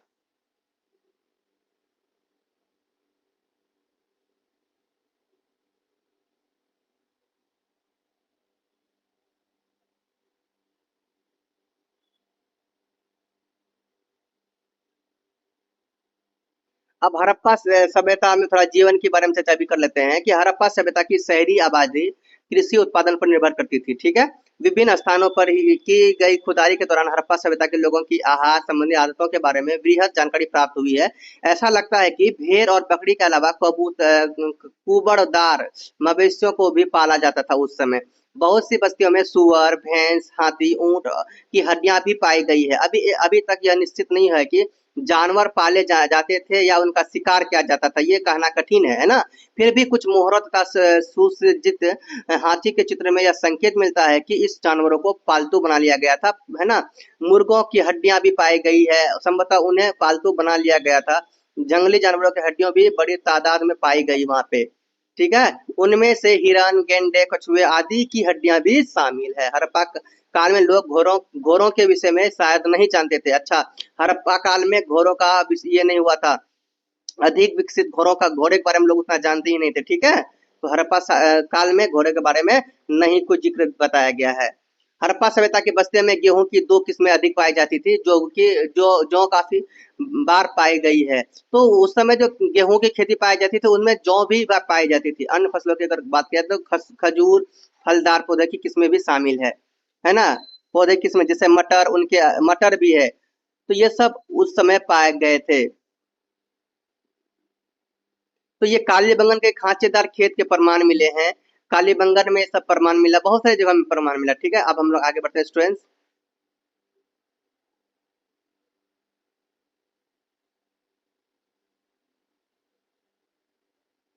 अब थोड़ा स्टूडेंट्स उनके समाज के बारे में थोड़ा जान लेते हैं कि हड़प्पा सभ्यता के किस तरह का समाज था। तो हड़प्पा से प्राप्ति पुरातात्विक उपलब्धियों के आधार पर इस काल के समाज की कल्पना की जा सकती है कि इस समाज में के लोगों की वेशभूषा, खान पान, व्यवहार, शिल्प कलाएं तथा विभिन्न सामाजिक समूहों के प्रति जानकारी प्राप्त कर सकते हैं। आइए हम सब इनके बारे में जानते हैं, वेशभूषा के बारे में। देखिए, मैं आपको रीड करके समझा रहा हूँ, आपके बुक से भी समझा रहा हूँ। बुक की अभी तो हम लोग बुक ही कवर कर रहे हैं ना, थोड़ा बुक से जो समझते हैं तो ज्यादा मजा आता है। ठीक है, तो बुक से समझिए, समझाना तो अपने तरीके से मैं है ही, बट मैं आपको बुक के जरिए समझा रहा हूँ, बुक ही तो लेके आया हूँ, है ना। ये सब बहुत जरूरी है।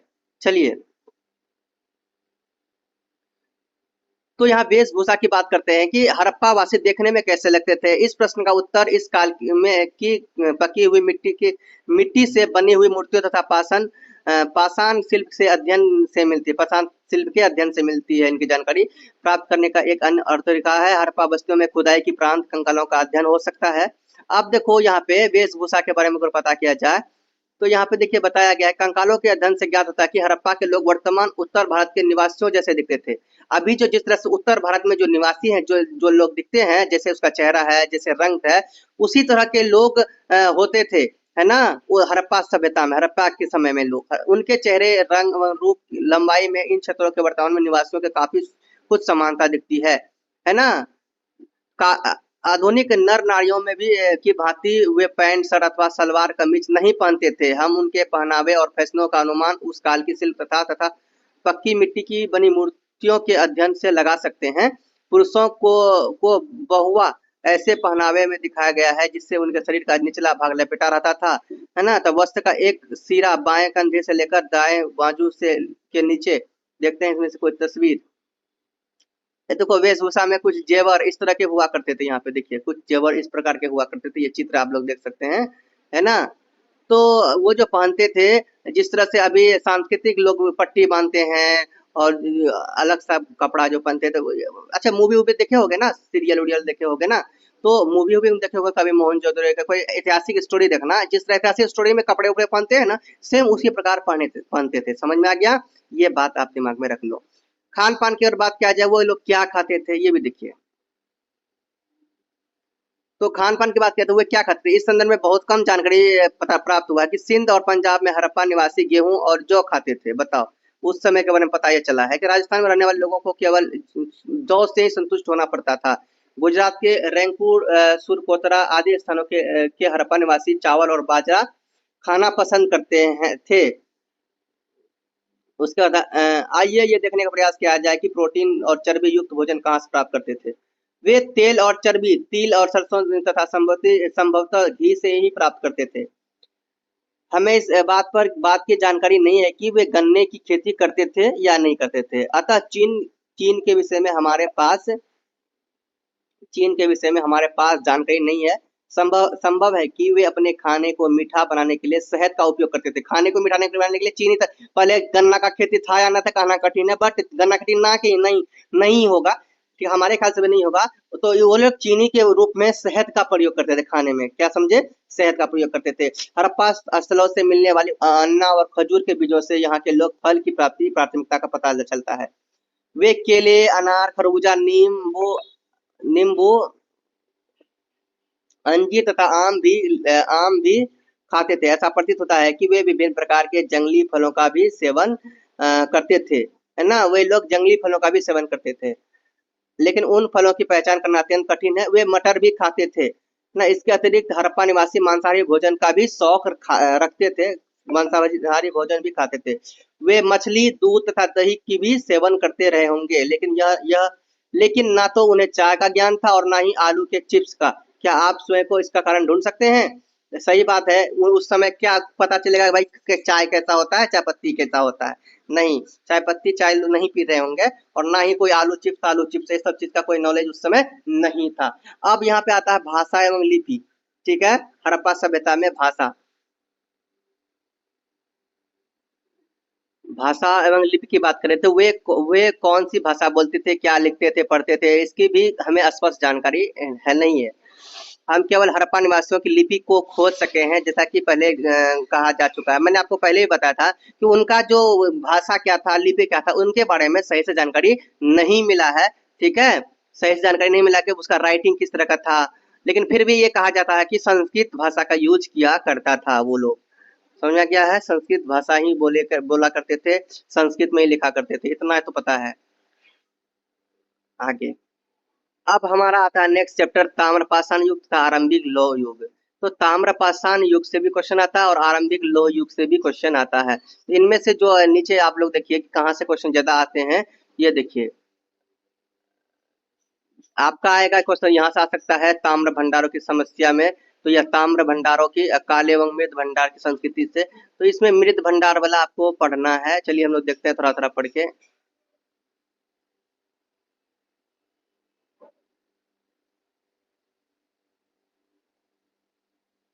यहाँ पे देखिए क्या है, ताम्र भंडार कॉपर होर्ड्स की समस्या। तो ये देख सकते हो, ये ताम्र भंडार का ये है, ताम्र आप देख सकते हो, तांबा का ये बना हुआ है। और यहाँ पे देखिए, यहाँ पे लिखा हुआ है ताम्र भंडार संस्कृति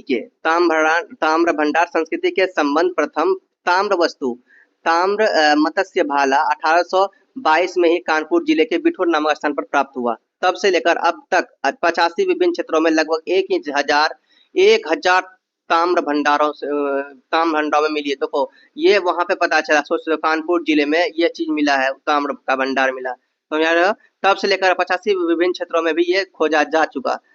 ठीक है, अब देखो यहाँ पे हरियाणा में 5 जगह इसका भंडार मिला, राजस्थान में मिला, उत्तर प्रदेश में मिला, है ना। उत्तर प्रदेश की बात किया जाए 33 जगह में मिला ये भंडार, है ना। बिहार में 19, पश्चिम बंगाल में 6, उड़ीसा में 7, मध्य प्रदेश में 8, कर्नाटक में 1।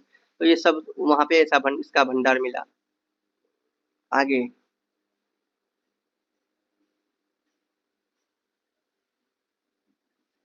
अब हम लोग समझते हैं काले एवं लाल मृत भांड संस्कृति। देखिए यहाँ पे काले एवं लाल मृत भांड का मतलब अगर समझ नहीं आया तो समझ लीजिए। तो मृत भांड होता है कि मिट्टी के बने हुए बर्तन, मिट्टी के बने हुए बर्तन को हम लोग मृत भांड करते हैं। तो काले एवं लाल मिट्टी के बने हुए बर्तन, ठीक है, और इनकी संस्कृति थी। तो यहाँ में से देखिए कि यहाँ पे पहला मृत भांड में बताया गया है कि इन बर्तनों के विशिष्ट लक्षण है कि बर्तन के अंदर के जो भाग तथा बाहर की जो भाग में किनारा काले रंग तथा शेष बर्तन लाल रंग का है ना, लाल रंग का। ये दोनों रंगों के बनाते थे। ऐसा विश्वास है कि रंग का यह समायोजन बर्तनों को उल्टा करके तापाया जाता था, ठीक है। और बर्तन अधिकतर चाक पर बनाए जा गए हैं, ठीक है, इस पे चाक पे बनाए जाते थे। अन्य वस्तुएं की बात किया जाए तो अंतरजी खोयरा में खुदाई के दौरान पत्थर के टुकड़े परत तथा टुकड़े स्फटिक, सिक्त स्फटिक एंड अफिक यानी अकीक तथा इंद्रगोप के मूल भाग, इंद्रगोप सीप तथा ताम्र का एक मनका, है ना, ताम्र का एक चक्र तथा हड्डी से बनी कंघी का एक टुकड़ा प्राप्त हुआ है, ठीक है। और पत्थर अथवा धातु के कई औजार नहीं मिले, मतलब पत्थर और धातु का कोई औजार उस समय हड़प्पा सभ्यता में नहीं मिला। पत्थर के बने कोई औजार या धातु के बने हुए कोई दूसरा धातु के बने औजार नहीं मिले हैं। जोधपुर में हड्डी की नुकीली कील मिली है। नोह में आकृति रहित लोहे का टुकड़ा, पक्की मिट्टी, एक मनका की एक हड्डी की मिली, कील भी मिली है। तो ये सब ये मिला है, बट ज्यादातर औजार लोहा का और अन्य धातु का नहीं मिला है। काले एवं लाल मृत भांड। तो कुछ विद्वान यह मानते थे कि अंतर जी खेरा तथा पश्चिमी राजस्थान में गिलुंद तथा आहार में मिले काले एवं लाल मृत भांड के स्वरूप, बनावट एवं चमक के आधार पर समानता है, लेकिन इन स्थानों से प्राप्त बर्तनों के आकार के रूप में विभिन्नताएं हैं जो निम्नलिखित है। यहाँ पे दो आब के बारे में बताया गया कि काले एवं लाल बर्तनों की मुख्य विशेषता इनका सदा पृष्ठ भाग है जो चित्र रहित है, जबकि गिलुंद और एवं आहार में मिट्टी के बर्तन काले पृष्ठ भाग पर सफेद रंग के चित्र हैं।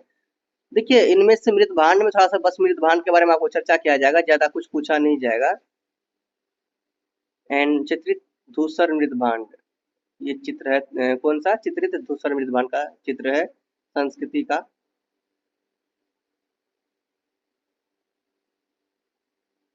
अब देखो आगे हम चलते हैं, इम्पोर्टेंट जो भी है। अब आपका यहाँ पे है दक्षिण भारत में आरंभ कृषक बस्तियां, ठीक है। तो दक्षिण भारत में आरंभ कृषक बस्तियां, कृषक समुदाय की बस्तियां तीसरी सहस्राब्दी बीसीई में अचानक अस्तित्व में आई। तो ये दक्षिण भारत में जो आरंभिक कृषक बस्तियां आई वो तीसरी सहस्राब्दी में आई, ठीक है, बीसीई में आई थी, समझा गया। तो ये आखेटन और संग्रहण, ठीक है, आखेटन संगठन अर्थव्यवस्था में खाद्योत्पादन अर्थव्यवस्था की ओर क्रमबद्ध विकास जैसा कि पश्चिमी एशिया में हुआ के कोई प्रमाण नहीं मिले। इन क्षेत्रों से मिलने वाली प्रमाण इस दिशा की ओर संकेत करता है कि गोदावरी, कृष्णा, तुंगभद्र एंड पेनेरू तथा कावेरी नदियों के निकट खेती तथा जानवरों के लिए उपयुक्त क्षेत्रों का एक प्रकार से उपनिवेशीकरण हो गया था। अधिकतर स्थानों पर यह बस्तियां अर्धवत्सर कम वर्षा वाले चिकनी मिट्टी के बालू वाले क्षेत्र फैली हुई थी। यह क्षेत्र खुश्क, देखो किताबी भाषा तो वैसे समझ में आता नहीं है, ठीक है, इसलिए हम लोग चलते हैं। अब देखते हैं कौन हमारा मेन टॉपिक है, कौन हमारा मेन टॉपिक है, सॉरी। अब हम लोग आते हैं मेन टॉपिक पर। ईश्वर साहब का आपका नेक्स्ट चैप्टर जो आता है वो आता है प्रारंभिक वैदिक समय। नेक्स्ट चैप्टर पे आके जो हमें चर्चा करना था वो कर लिए हैं। अब आया है, देखो क्योंकि मोस्टली मैं इंपॉर्टेंट क्वेश्चन आंसर करवा चुका हूँ वहाँ पे, इसलिए आपको डरने की जरूरत नहीं है। तो यहाँ पे देखिए प्रारंभिक वैदिक समाज, तो इनमें से दो स्रोत से इनकी जानकारी वैदिक समाज के बारे में दो स्रोत से पता चलता है ना। दो स्रोत क्या वैदिक समाज के बारे में? साहित्यिक स्रोत और पुरातात्विक साक्ष्य से। आर्यों का आक्रमण, कल्पित व वास्तविक अर्थव्यवस्था, समाज, राजनीतिक धर्म धर्म तो ये सब है। देखो यहाँ से क्वेश्चन आ जाते हैं, प्रारंभिक वैदिक समाज क्या है, इनके बारे में बहुत सारे क्वेश्चन आ जाते हैं। देखते हैं इनमें से क्या बताया गया है। स्ट्रेंथ, तो इनमें साहित्यिक स्रोत की अगर बात किया जाए, है ना, स्रोत इनमें जो स्रोत आए हैं तो दो स्रोत ना, साहित्यिक स्रोत और पुरातात्विक में। तो साहित्यिक स्रोत में अगर बात किया जाए तो हमारे पास चार वैदिक जो ग्रंथ है वो प्रमुख है, ऋग्वेद, सामवेद, यजुर्वेद और अथर्ववेद। इनमें इनमें ऋग्वेद सबसे प्राचीन वेद है, ये पहले ही बताया था। देखिए मैंने ये ऋग्वेद वाले बात के साहित्यिक स्रोत में, आप देखो इस चैप्टर की अगर हम बात करते हैं तो इस चैप्टर में हमने अभी पहले ही चर्चा कर लिया था कि साहित्यिक स्रोत इस और पुरातात्विक स्रोत साक्ष्य जो भी है, ये दोनों के बारे में चर्चा कर लेना। अब यहाँ पे हम लोग आर्यों का आक्रमण को देखते हैं क्योंकि इन पे क्वेश्चन आ जाता है। अब देखो ये क्वेश्चन इस पे आ जाता है, आर्यों का आक्रमण कल्पित या वास्तविक। तो देखिए ये आर्यों का आक्रमण क्या है, यही आर्य लोग ऐसा ही, यही लोग थे, आर्य वही लोग थे जो हड़प्पा सभ्यता को नष्ट करने आए थे, ठीक है, जिसको हड़प्पा सभ्यता देखकर बहुत ही जलन होती थी, हड़प्पा सभ्यता उसको हजम नहीं हुआ, तो ये लोग वैसे लोग थे। आर्यों का आक्रमण हड़प्पा सभ्यता में हुआ था। अब देखो यहाँ पे लिखा हुआ है, यहाँ पे आप पढ़ सकते हो, यहाँ पे लिखा हुआ है, क्या लिखा हुआ है स्टूडेंट्स देखिए, पुरातात्विक विद्वानों ने भी ने बहुत सी उत्तर हड़प्पा संस्कृतियों को आर्यों से जोड़ने का प्रयास किया है। स्लेटी बर्तनों की संस्कृति को बार बार आर्यों की शिल्प कारिता के साथ जोड़ा जाता है और इसको लगभग 900 बीसी से लेके 500 बीसी के मध्य माना जाता है ना। उनका तर्क उन अनुमानों पर आधारित है जिनको इतिहासकारों ने साहित्यिक रचनाओं के विश्लेषण द्वारा निकाला था। यद्यपि ऋग्वेद तथा अवेस्ता के बीच पाए जाने वाली पाशागत समानता का अनुसरण करते हुए पुरातत्वविदों ने बर्तनों की किस्म, मिट्टी के बर्तनों पर चित्रण, तांबे आदि की वस्तुओं के बीच समानता देखा। तो उत्तर हड़प्पा तथा पश्चिम एशिया पाषाण संग्रह के मत समानता के चिन्ह खोजने की चेष्टा की। देखो यहाँ पे बात यहाँ करते हैं ना, आर्यों के आक्रमण की बात करते हैं, तो आर्यों के आक्रमण के बारे में इन सब चीजों में, है ना, कहीं कहीं भी चित्र पे ये पता कैसे चला भैया, किसी तुरंत पता था आर्यों ने आक्रमण किया भी कि नहीं किया, लेकिन वहां से जो साक्ष्य मिले हैं, जो चित्र मिले हैं, जो अवशेष मिले हैं कि यहाँ पे जो हुआ था, क्या हुआ था, यानी हड़प्पा सभ्यता का अंत का क्या कारण था, जब इस चीज के बारे में पता चल लगाया गया तो पता ये लगा कि आर्यों ने भी आक्रमण किया था हड़प्पा सभ्यता को अंत करने के लिए, ठीक है, हड़प्पा सभ्यता को नष्ट करने के लिए आर्यों का भी बहुत बड़ा हाथ है, ठीक है। चलिए आगे बढ़ते हैं हम लोग। यहाँ पे लिखा हुआ है देखो कि प्रारंभिक विद्वानों का विश्वास था कि इंडो आर्य हड़प्पा सभ्यता के पतन का कारण था। इंडो आर्य कौन थे? इंडो आर्य ही क्या थे? हड़प्पा सभ्यता के पतन के कारण थे। उन्होंने हड़प्पा के नगरों तथा शहरों का सर्वनाश कर दिया। इंडो आर्य ने, इंडो आर्य था, ठीक है, आर्य आर्य समाज के, तो आर्य समाज से आते थे। तो ये आर्य लोग, इंडो आर्य, आर्य की बात किया जाए तो इंडो आर्य का सबसे पहला नाम है, क्योंकि यही इसी ने क्या किया था, हड़प्पा सभ्यता को अंत करने का पूरा मेहनत किया, कोशिश किया। यहाँ पर कहा जाता है कि, है ना, हड़प्पा सभ्यता के पतन का जो कारण था वो इंडो आर्य ही था। उन्होंने हड़प्पा के नगरों तथा शहरों का क्या कर दिया, सर्वनाश करना स्टार्ट किया। हाँ, इन्होंने पूरा, इसका भी हाथ है, कुछ प्रकृति का भी हाथ है। तो ये मैंने उस क्वेश्चन में भी बताया था, इंपोर्टेंट क्वेश्चन आंसर में भी बताया था।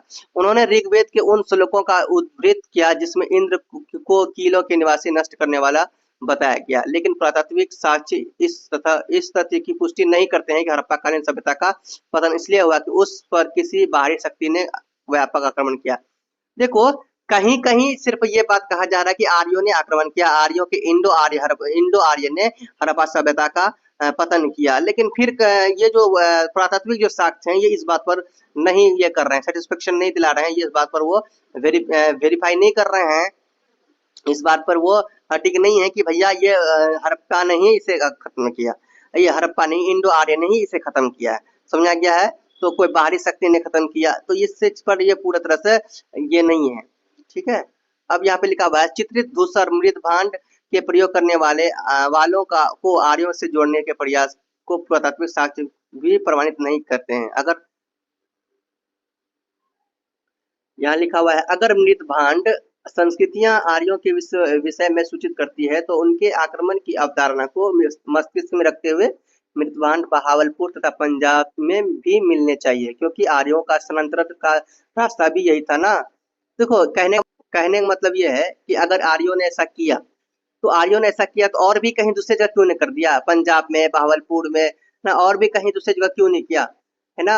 मतलब भारत के और भी कहीं दूसरे हिस्से में क्यों नहीं किया, कि या सिर्फ वही हड़प्पा सभ्यता में किया, हड़प्पा लोगों को किया। तो ये भी बातें हैं, लेकिन भैया बहुत सारी बातें हैं जो कि हमें गुप्त रखा गया है, जो हमें भी, हम लोगों को भी सही से बताया नहीं गया, ठीक है। ये बात समझ जाओ, बहुत सारी बातें अभी भी गुप्त है। चलिए हम लोग नेक्स्ट अब देखते हैं, नेक्स्ट चैप्टर, नेक्स्ट टॉपिक। अब आपका आता है स्टूडेंट्स, देखिए अब आपका जो आता है वो आता है उत्तर वैदिक युग में परिवर्तन। तो यहाँ पे भी स्रोत की बात किया जाए, साहित्यिक स्रोत और प्रातात्विक स्रोत से यहाँ पे जानकारी मिलता है, और लौह तकनीक तथा इसका प्रभाव भी यहाँ पर पता चलता है। उत्तर वैदिक युग में, उत्तर वैदिक युग में ही लौह तकनीक आया था, और इनका प्रभाव भी आपको यहाँ पर देखने को मिलेगा। और तरह अर्थव्यवस्था कैसा था उत्तर वैदिक काल की, तो ये आपको यहाँ पर मिल जाएगा। चलिए देखते हैं, राजनीति और समाज क्या था, धर्म क्या था, ये सब आपको यहाँ पे मिलता है।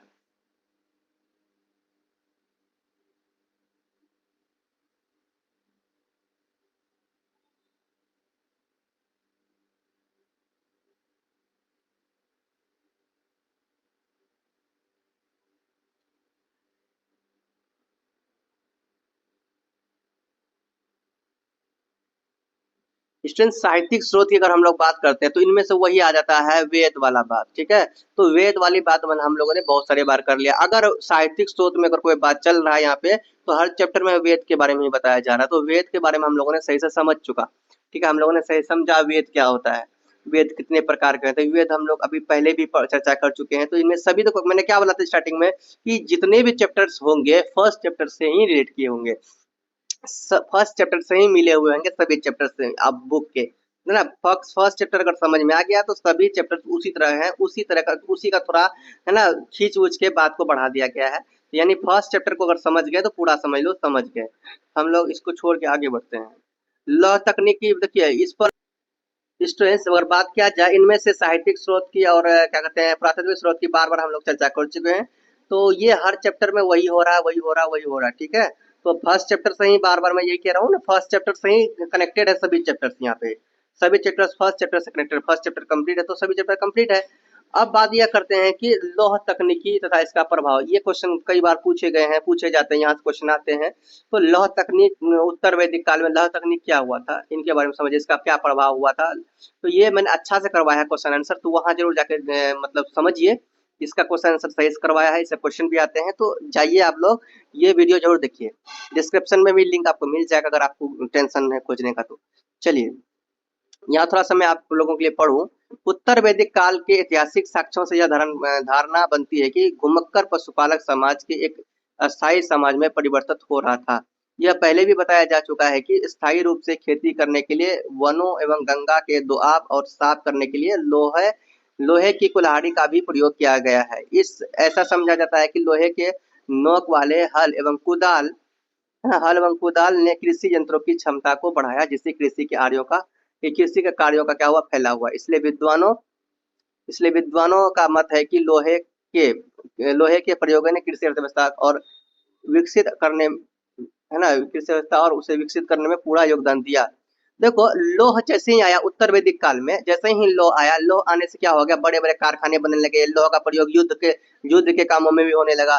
जैसे युद्ध के लिए बड़े बड़े अस्त्र बनाए गए, है ना, शस्त्र बनाए गए बड़े बड़े, यानी कि युद्ध क्या बनाया गया, युद्ध का हथियार बनाया गया, ठीक है, युद्ध के लिए। क्योंकि उत्तर वैदिक काल के बाद से ही युद्ध का स्टार्टअप, बहुत सारे युद्ध हुए, है ना, बहुत सारे युद्ध हुए। तो ये युद्ध के लिए भी उत्तर वैदिक काल में जब से लोह आया, मतलब कि लोहा आया, तब से ये बहुत ज्यादा विकास हो, बहुत ज्यादा फायदा हुआ। क्योंकि लोहे का यूज बहुत ही अधिक चीजों में हो रहा था, कारखाने में हो रहा था, है ना, बिजनेस बहुत ज्यादा इसका चल रहा था, बहुत सारी चीजों में लोहे का प्रयोग करके लोग आगे बढ़ रहे थे, है ना। तो इसके बारे में हम लोग चर्चा कर चुके हैं। इंपोर्टेंट क्वेश्चन में आप लोग वहां से जाइए, पता कीजिए, क्योंकि टाइम वेस्ट नहीं है।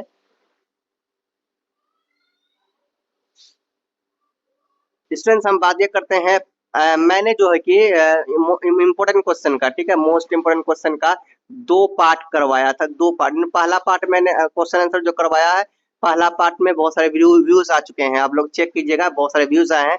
तो मैं आपको डिस्क्रिप्शन दे दूंगा फर्स्ट और सेकंड पार्ट, ठीक है, यानी कि इसी का लिख दूंगा वहां पर डिस्क्रिप्शन में, first part and second part आप लोग समझ जाइएगा। तो पहले फर्स्ट पार्ट को देखना है, तब सेकंड पार्ट को देखना है, उनसे आपको पता चल जाएगा, इनके बारे में सही से पूरा नॉलेज आ जाएगा। ठीक है, ज्यादा स्पेशल नहीं है, यहीं से सब, यहीं से आए हैं सब, यहीं से मैंने आपको सेट करके दिया है, तो आपको घबराने की जरूरत नहीं। पूरा बुक का मैंने वहां पे जिक्र किया है ना, इंपोर्टेंट क्वेश्चन में जो मैंने करवाया, मोस्ट क्वेश्चन आंसर जो करवाया था, ज्यादा यहाँ करवाने की जरूरत नहीं है, time waste student, okay, time waste नहीं है। और आप लोग यही काम कीजिए, क्योंकि मैं जहां तक देख रहा हूँ ना, ज्यादातर क्वेश्चन वही से आए हैं। और जनपद और देखिए यहाँ पे आता है ना जनपद महाजनपद, तो इससे भी क्वेश्चन आते हैं ना। तो ये सभी मैंने कहाँ करवाया स्टूडेंट्स, ये सभी मोस्ट इम्पोर्टेंट क्वेश्चन में करवाया है। तो ज्यादा समय वेस्ट ना करूं मैं आप लोगों को, मैं आपको यही सजेस्ट कर रहा हूं, आप लोग डिस्क्रिप्शन में जाइए, पार्ट 1 और पार्ट 2 को देख लीजिए। और टाइम भी बहुत कम है, ज्यादा वीडियो बनाना सही नहीं हो पा रहा है, ठीक है, क्योंकि बड़ा वीडियो हो जाता है तो थोड़ा माइंड डिस्टर्ब होता है समय का। अभी समय का सेव करना है, समय को बचाना है, इसीलिए आपको करना क्या होगा, आप जाइए डिस्क्रिप्शन के जरिए, आपको BHIC 131 का प्लेलिस्ट मिलेगा। प्लेलिस्ट का आपको क्या करना है, आंसर वाला सेकंड, फर्स्ट पार्ट और सेकंड पार्ट दोनों देखना है, दोनों को देख के जाना भैया, कोई भी दिक्कत नहीं होगा। बुक में भी मैंने आपको बता दिया, देखिए बुक में आपको फिर से मैं बता दूं कि जनपद और महापद से पद से क्वेश्चन आता है। और यहाँ पे देखिए नगरीय केंद्रों का उदय, समाज और अर्थव्यवस्था के बारे में जान लीजिएगा, ठीक है, इनके बारे में अलग से आपको पढ़ लेना है, वैसे भी मैंने उनमें जिक्र किया है।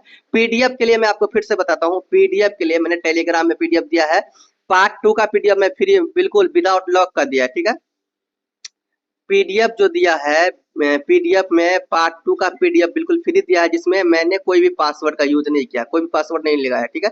लेकिन पीडीएफ का यानी पार्ट 1 का, ठीक है, फर्स्ट वीडियो का BHIC 13 का फर्स्ट वीडियो जो है, उसमें मैंने पासवर्ड यूज किया, फर्स्ट वीडियो में क्या यूज किया है, पासवर्ड यूज किया है।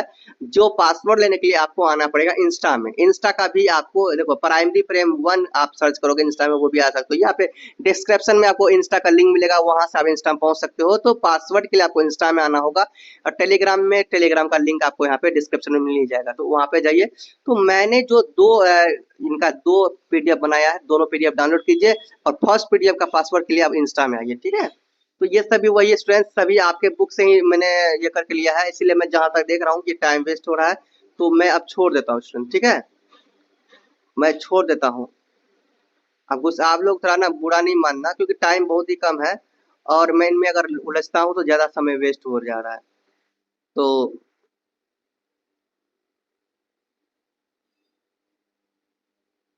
ये सभी मैंने जब कर ही दिया है वहां पे इम्पोर्टेंट इम्पोर्टेंट, तो फिर यहाँ करने की क्या जरूरत है।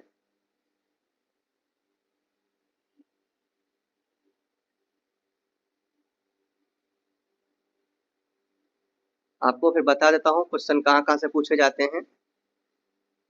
देखो क्वेश्चन आपका यहाँ से भी आता है, बौद्ध धर्म, जैन धर्म तथा अन्य धार्मिक विचार में। तो बौद्ध धर्म में और जैन धर्म में, बौद्ध धर्म में क्या है, बौद्ध धर्म थोड़ा सा इस पे चर्चा कर लेते हैं हम लोग, ठीक है, बौद्ध धर्म का।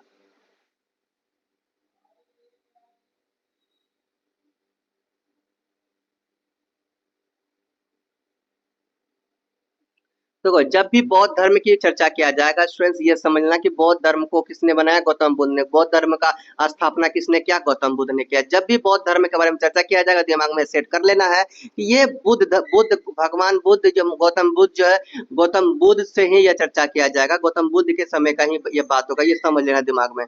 चलिए इसको थोड़ा पढ़ लेते हैं, हम लोग रीड कर लेते हैं यहाँ पे, है ना, रीड कर लेते हैं कि बौद्ध मत की जो स्थापना गौतम बुद्ध ने की थी, उनके माता पिता ने उनका नाम सिद्धार्थ रखा था, और उनके माता पिता शुद्धोदन शाक्य गुण गण के मुखिया थे, तथा उनकी माँ का जो नाम था वो था कोलिया गण की राजकुमारी भी थी।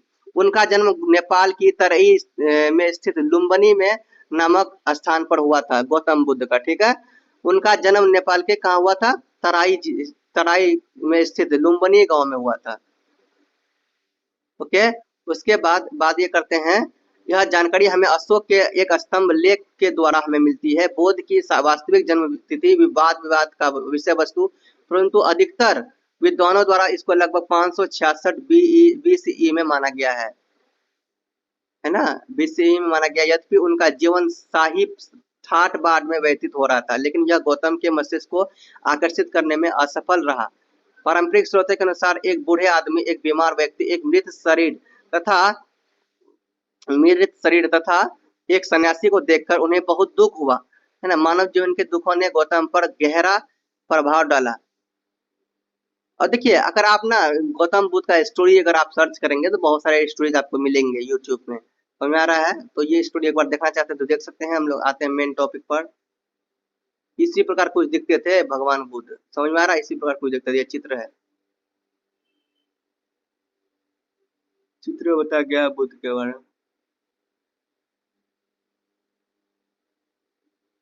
अब यहाँ पे देखिए स्टूडेंट्स, बुद्ध के उपदेश, है ना। ये क्या है भाई? बुद्ध के उपदेश। देखिए बुद्ध के उपदेश में आपको 3 चित्र दिख रहे होंगे, है ना, बुद्ध के। तो इनमें देखो उपदेश जो है कि इसका जो सबसे प्रमुख उपदेश की बात किया जाए तो 4 पवित्र सत्य है उनका। सबसे प्रमुख 4 प्रमुख सत्य और अष्टांगिक मार्ग, ठीक है। तो 4 पवित्र सत्य क्या है? संसार, देखो ये याद रखना, है ना। बौद्धिक धर्म में अगर पूछा जाए, अगर उपदेश, अगर क्या पूछा जाए, क्वेश्चन क्या पूछा जाए, बुद्ध के उपदेश के बारे में अगर कोई भी क्वेश्चन आ जाए, कोई भी क्वेश्चन आ जाए, आपको इतना दिमाग में रखना है। जो जो 2 चीज बताए हैं इन्होंने, 2 संकेत दिए हैं, 4 पवित्र सत्य और दूसरा अष्टांगिक मार्ग का। तो 4 पवित्र सत्य देखिए, 4 पवित्र सत्य में से देखो पहला क्या है? संसार जो है कि वो दुखों से परिपूर्ण है, दुखों से भरा हुआ है संसार। दूसरा बताया है सत्य कि सारे दुखों का कोई ना कोई कारण होता है। कोई भी दुख अगर हो इंसान को, उनका कोई ना कोई कारण होता है, कोई ना कोई लक्ष्य होता है, कोई ना कोई इच्छा होता है ना। उसमें भगवान की कोई ना कोई मर्जी होती है। इच्छा, अज्ञान और मुख्यतः दुख के ही कारण है। समझ आ गया? इच्छाओं का अंत मुक्ति का मार्ग है। इच्छाओं को अगर अंत कर दिया जाए, इच्छाओं को अगर कोई मन में अगर कोई इच्छा ही ना रहे, तो ये मुक्ति का मार्ग है। समझ में आ रहा है? अगर आपके मन में, जैसे मान लो चलो आपके मन में जीतने का इच्छा नहीं है, आपके मन में बड़ा बनने का इच्छा नहीं है, आपके मन में कोई सपना नहीं है, ठीक है, कुछ भी करने का इच्छा नहीं है, बस ये कि भाई भगवान भरोसे ना रहो, भगवान का जप करो, ईश्वर का जप करो, आपके जो भी है खुदा का, है ना, जो भी ईश्वर का, खुदा का, जिसका भी आपको जप करो, इसी के भरोसे रहो और कुछ भी नहीं, है ना। तो यही मुक्ति का मार्ग है। जिसको लोभ माया सब कुछ जिसको त्याग दे, वही मुक्ति का मार्ग है। उसका चौथा जो इसने बताया है कि मुक्ति दुखों से छुटकारा पाना है। मुक्ति जो है वो दुखों से छुटकारा पाना है और अष्टांगिक मार्ग द्वारा की जा सकती है। आप देखो अष्टांगिक मार्ग में इसमें क्या बताया है, क्या है अष्टांगिक मार्ग, ये देखिए। अष्टांगिक मार्ग के बारे में भी मैंने यानी कि वो मोस्ट वन क्वेश्चन आंसर में जो बताया है वो आप लोग देख लीजिएगा।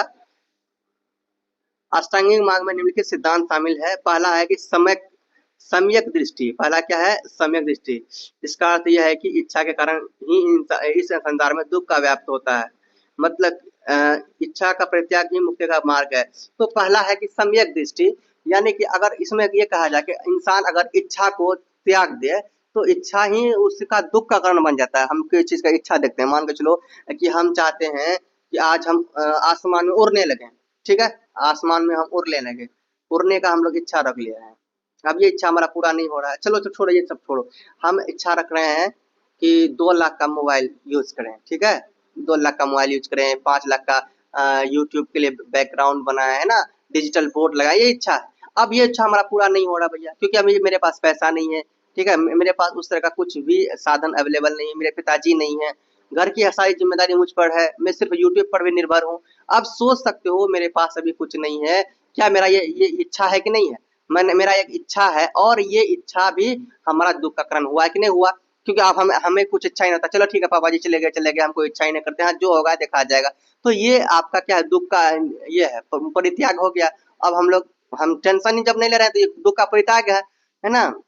दूसरा बताया गया इसमें सम्यक संकल्प, यह लिप्सा और विलासिता से छुटकारा दिलाता है। इसका उद्देश्य मानवता का को प्रेम जगाना, दूसरों को प्रसन्न करना। दूसरा है कि सम्यक संकल्प में आता है, यह याद रखना कि मानवता को प्रेम करना और दूसरे को प्रसन्न करना, मानवता से प्रेम करना, दूसरे को भी प्रसन्न रखना। मानवता को प्रेम करना, है ना, मतलब कि किसी से दुर्व्यवहार या किसी से बदतमीजी से बात नहीं करना, प्रेम से बात करना, है ना, मानव को खुश रखना। तीसरा है आपका सम्यक जीविका, अर्थात कोई व्यक्ति को ईमानदार से अर्जित साधनों द्वारा जीवन यापन करना चाहिए। कोई भी व्यक्ति को क्या करना चाहिए, ईमानदारी से क्या करना चाहिए, जीवन बिताना चाहिए, बेईमानी नहीं करना चाहिए, छल कपट नहीं करना चाहिए। सम्यक प्रयास, इससे तात्पर्य है कि किसी भी बुरे विचारों से छुटकारा पाने के लिए इंद्रियों पर नियंत्रण होना चाहिए। कोई भी मानसिक अभ्यास के द्वारा अपनी इच्छाओं के मोह नष्ट किया जाता है। तो देखो बहुत सारे हैं यहाँ पे, आप लोग पढ़ लीजिए। सम्यक स्मृति, इसका अर्थ है कि शरीर नश्वर है और सत्य का ध्यान करने से ही सांसारिक बुराइयों से छुटकारा पाया जाता है ना। सत्य का ध्यान अगर कर लेते हैं तो हमें क्या मिलता है, सांसारिक बुराइयों से छुटकारा मिल जाता है। सातवां है सम्यक समाधि,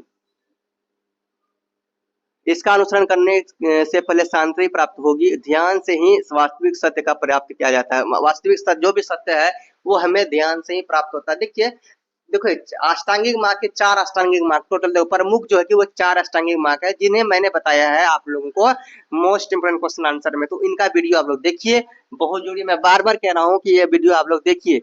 उसके बाद आपका आता है स्टूडेंट्स बौद्ध मत का विकास, तो आप लोग इसको थोड़ा पढ़ना है तो पढ़ लीजिए, क्योंकि मैंने जो कराना था वो मैंने इम्पोर्टेंट करवा दिया था बुक में। ठीक है, इम्पोर्टेंट क्वेश्चन में करवा दिया, जो क्वेश्चन आ सकते हैं इम्पोर्टेंट क्वेश्चन में करवा दिया। जैन धर्म की उत्पत्ति की बात करते हैं, तो भैया जैन धर्म की उत्पत्ति के बारे में मैंने पहले भी चर्चा कर दिया कि चौवर्ती तीर्थंकर के उत्तराधिकारी थे। ठीक है, यहाँ पर लिखा हुआ है जैन श्रुतियों के अनुसार जैन धर्म की उत्पत्ति एवं विकास 24 तीर्थकार उत्तरदायी इन्होंने किया, जिसका नाम महावीर रखा गया। ठीक है, महावीर रखा गया। देखिए ये जैन धर्म की उत्पत्ति कैसे हुआ, इनमें से जो इम्पोर्टेंट क्वेश्चन बनते हैं, पार्श्वनाथ बने या ना बने, लेकिन इनका सबसे बड़ा जो महत्वपूर्ण क्वेश्चन बनता है वो महावीर पर बनता है। ठीक है, एक मिनट, ये जो है ना महावीर, इसका जो क्वेश्चन बन जाता है, महावीर पर क्वेश्चन बनना ही बनना है, इस पर क्वेश्चन आ ही जाता है। तो महावीर के बारे में सही से चर्चा कर लीजिएगा, क्योंकि मैंने महावीर के बारे में सही से डिस्कशन किया था, सही से बताया है किसमें, कॉन्सेप्ट क्लासेस में, मोस्ट इंपोर्टेंट क्वेश्चन आंसर वाले क्लासेस में आंसर भी लिखवाया था महावीर के बारे में। तो आप उन क्लास को जरूर देखिए, जो 2 वीडियो मैंने पहले बना दिया है, इनके बारे में सही चर्चा भी किया है। देखिए स्टूडेंट्स, मैं जब जहां तक देख रहा हूँ ना, आपके बुक से जो भी इम्पोर्टेंट टॉपिक थे मैंने सभी का मतलब अच्छा से कंप्लीट करवा दिया है, कोई दिक्कत नहीं है।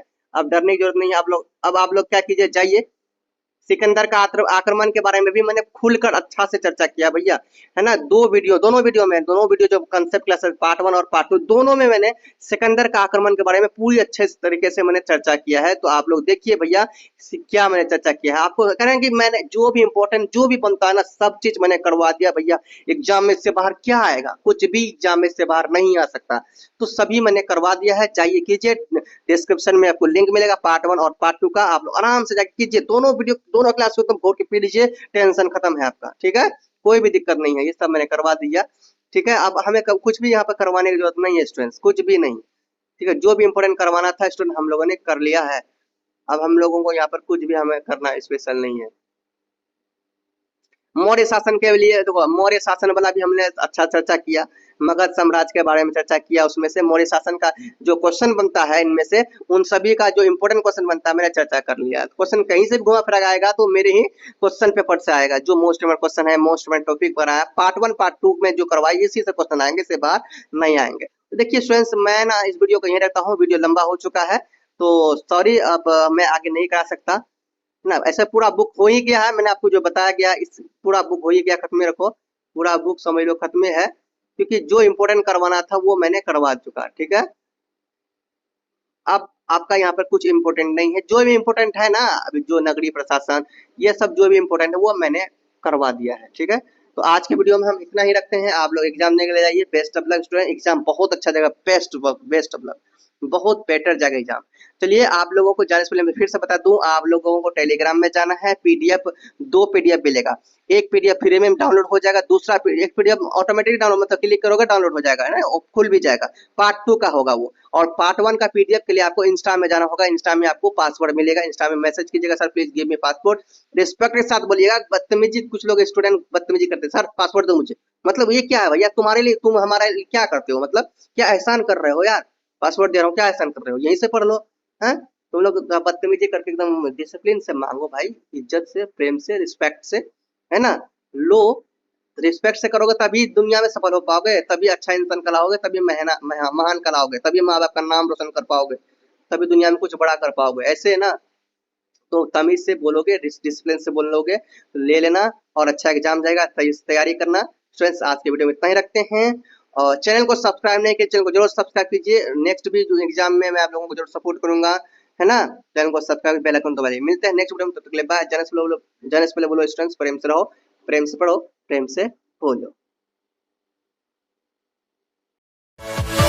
Yeah.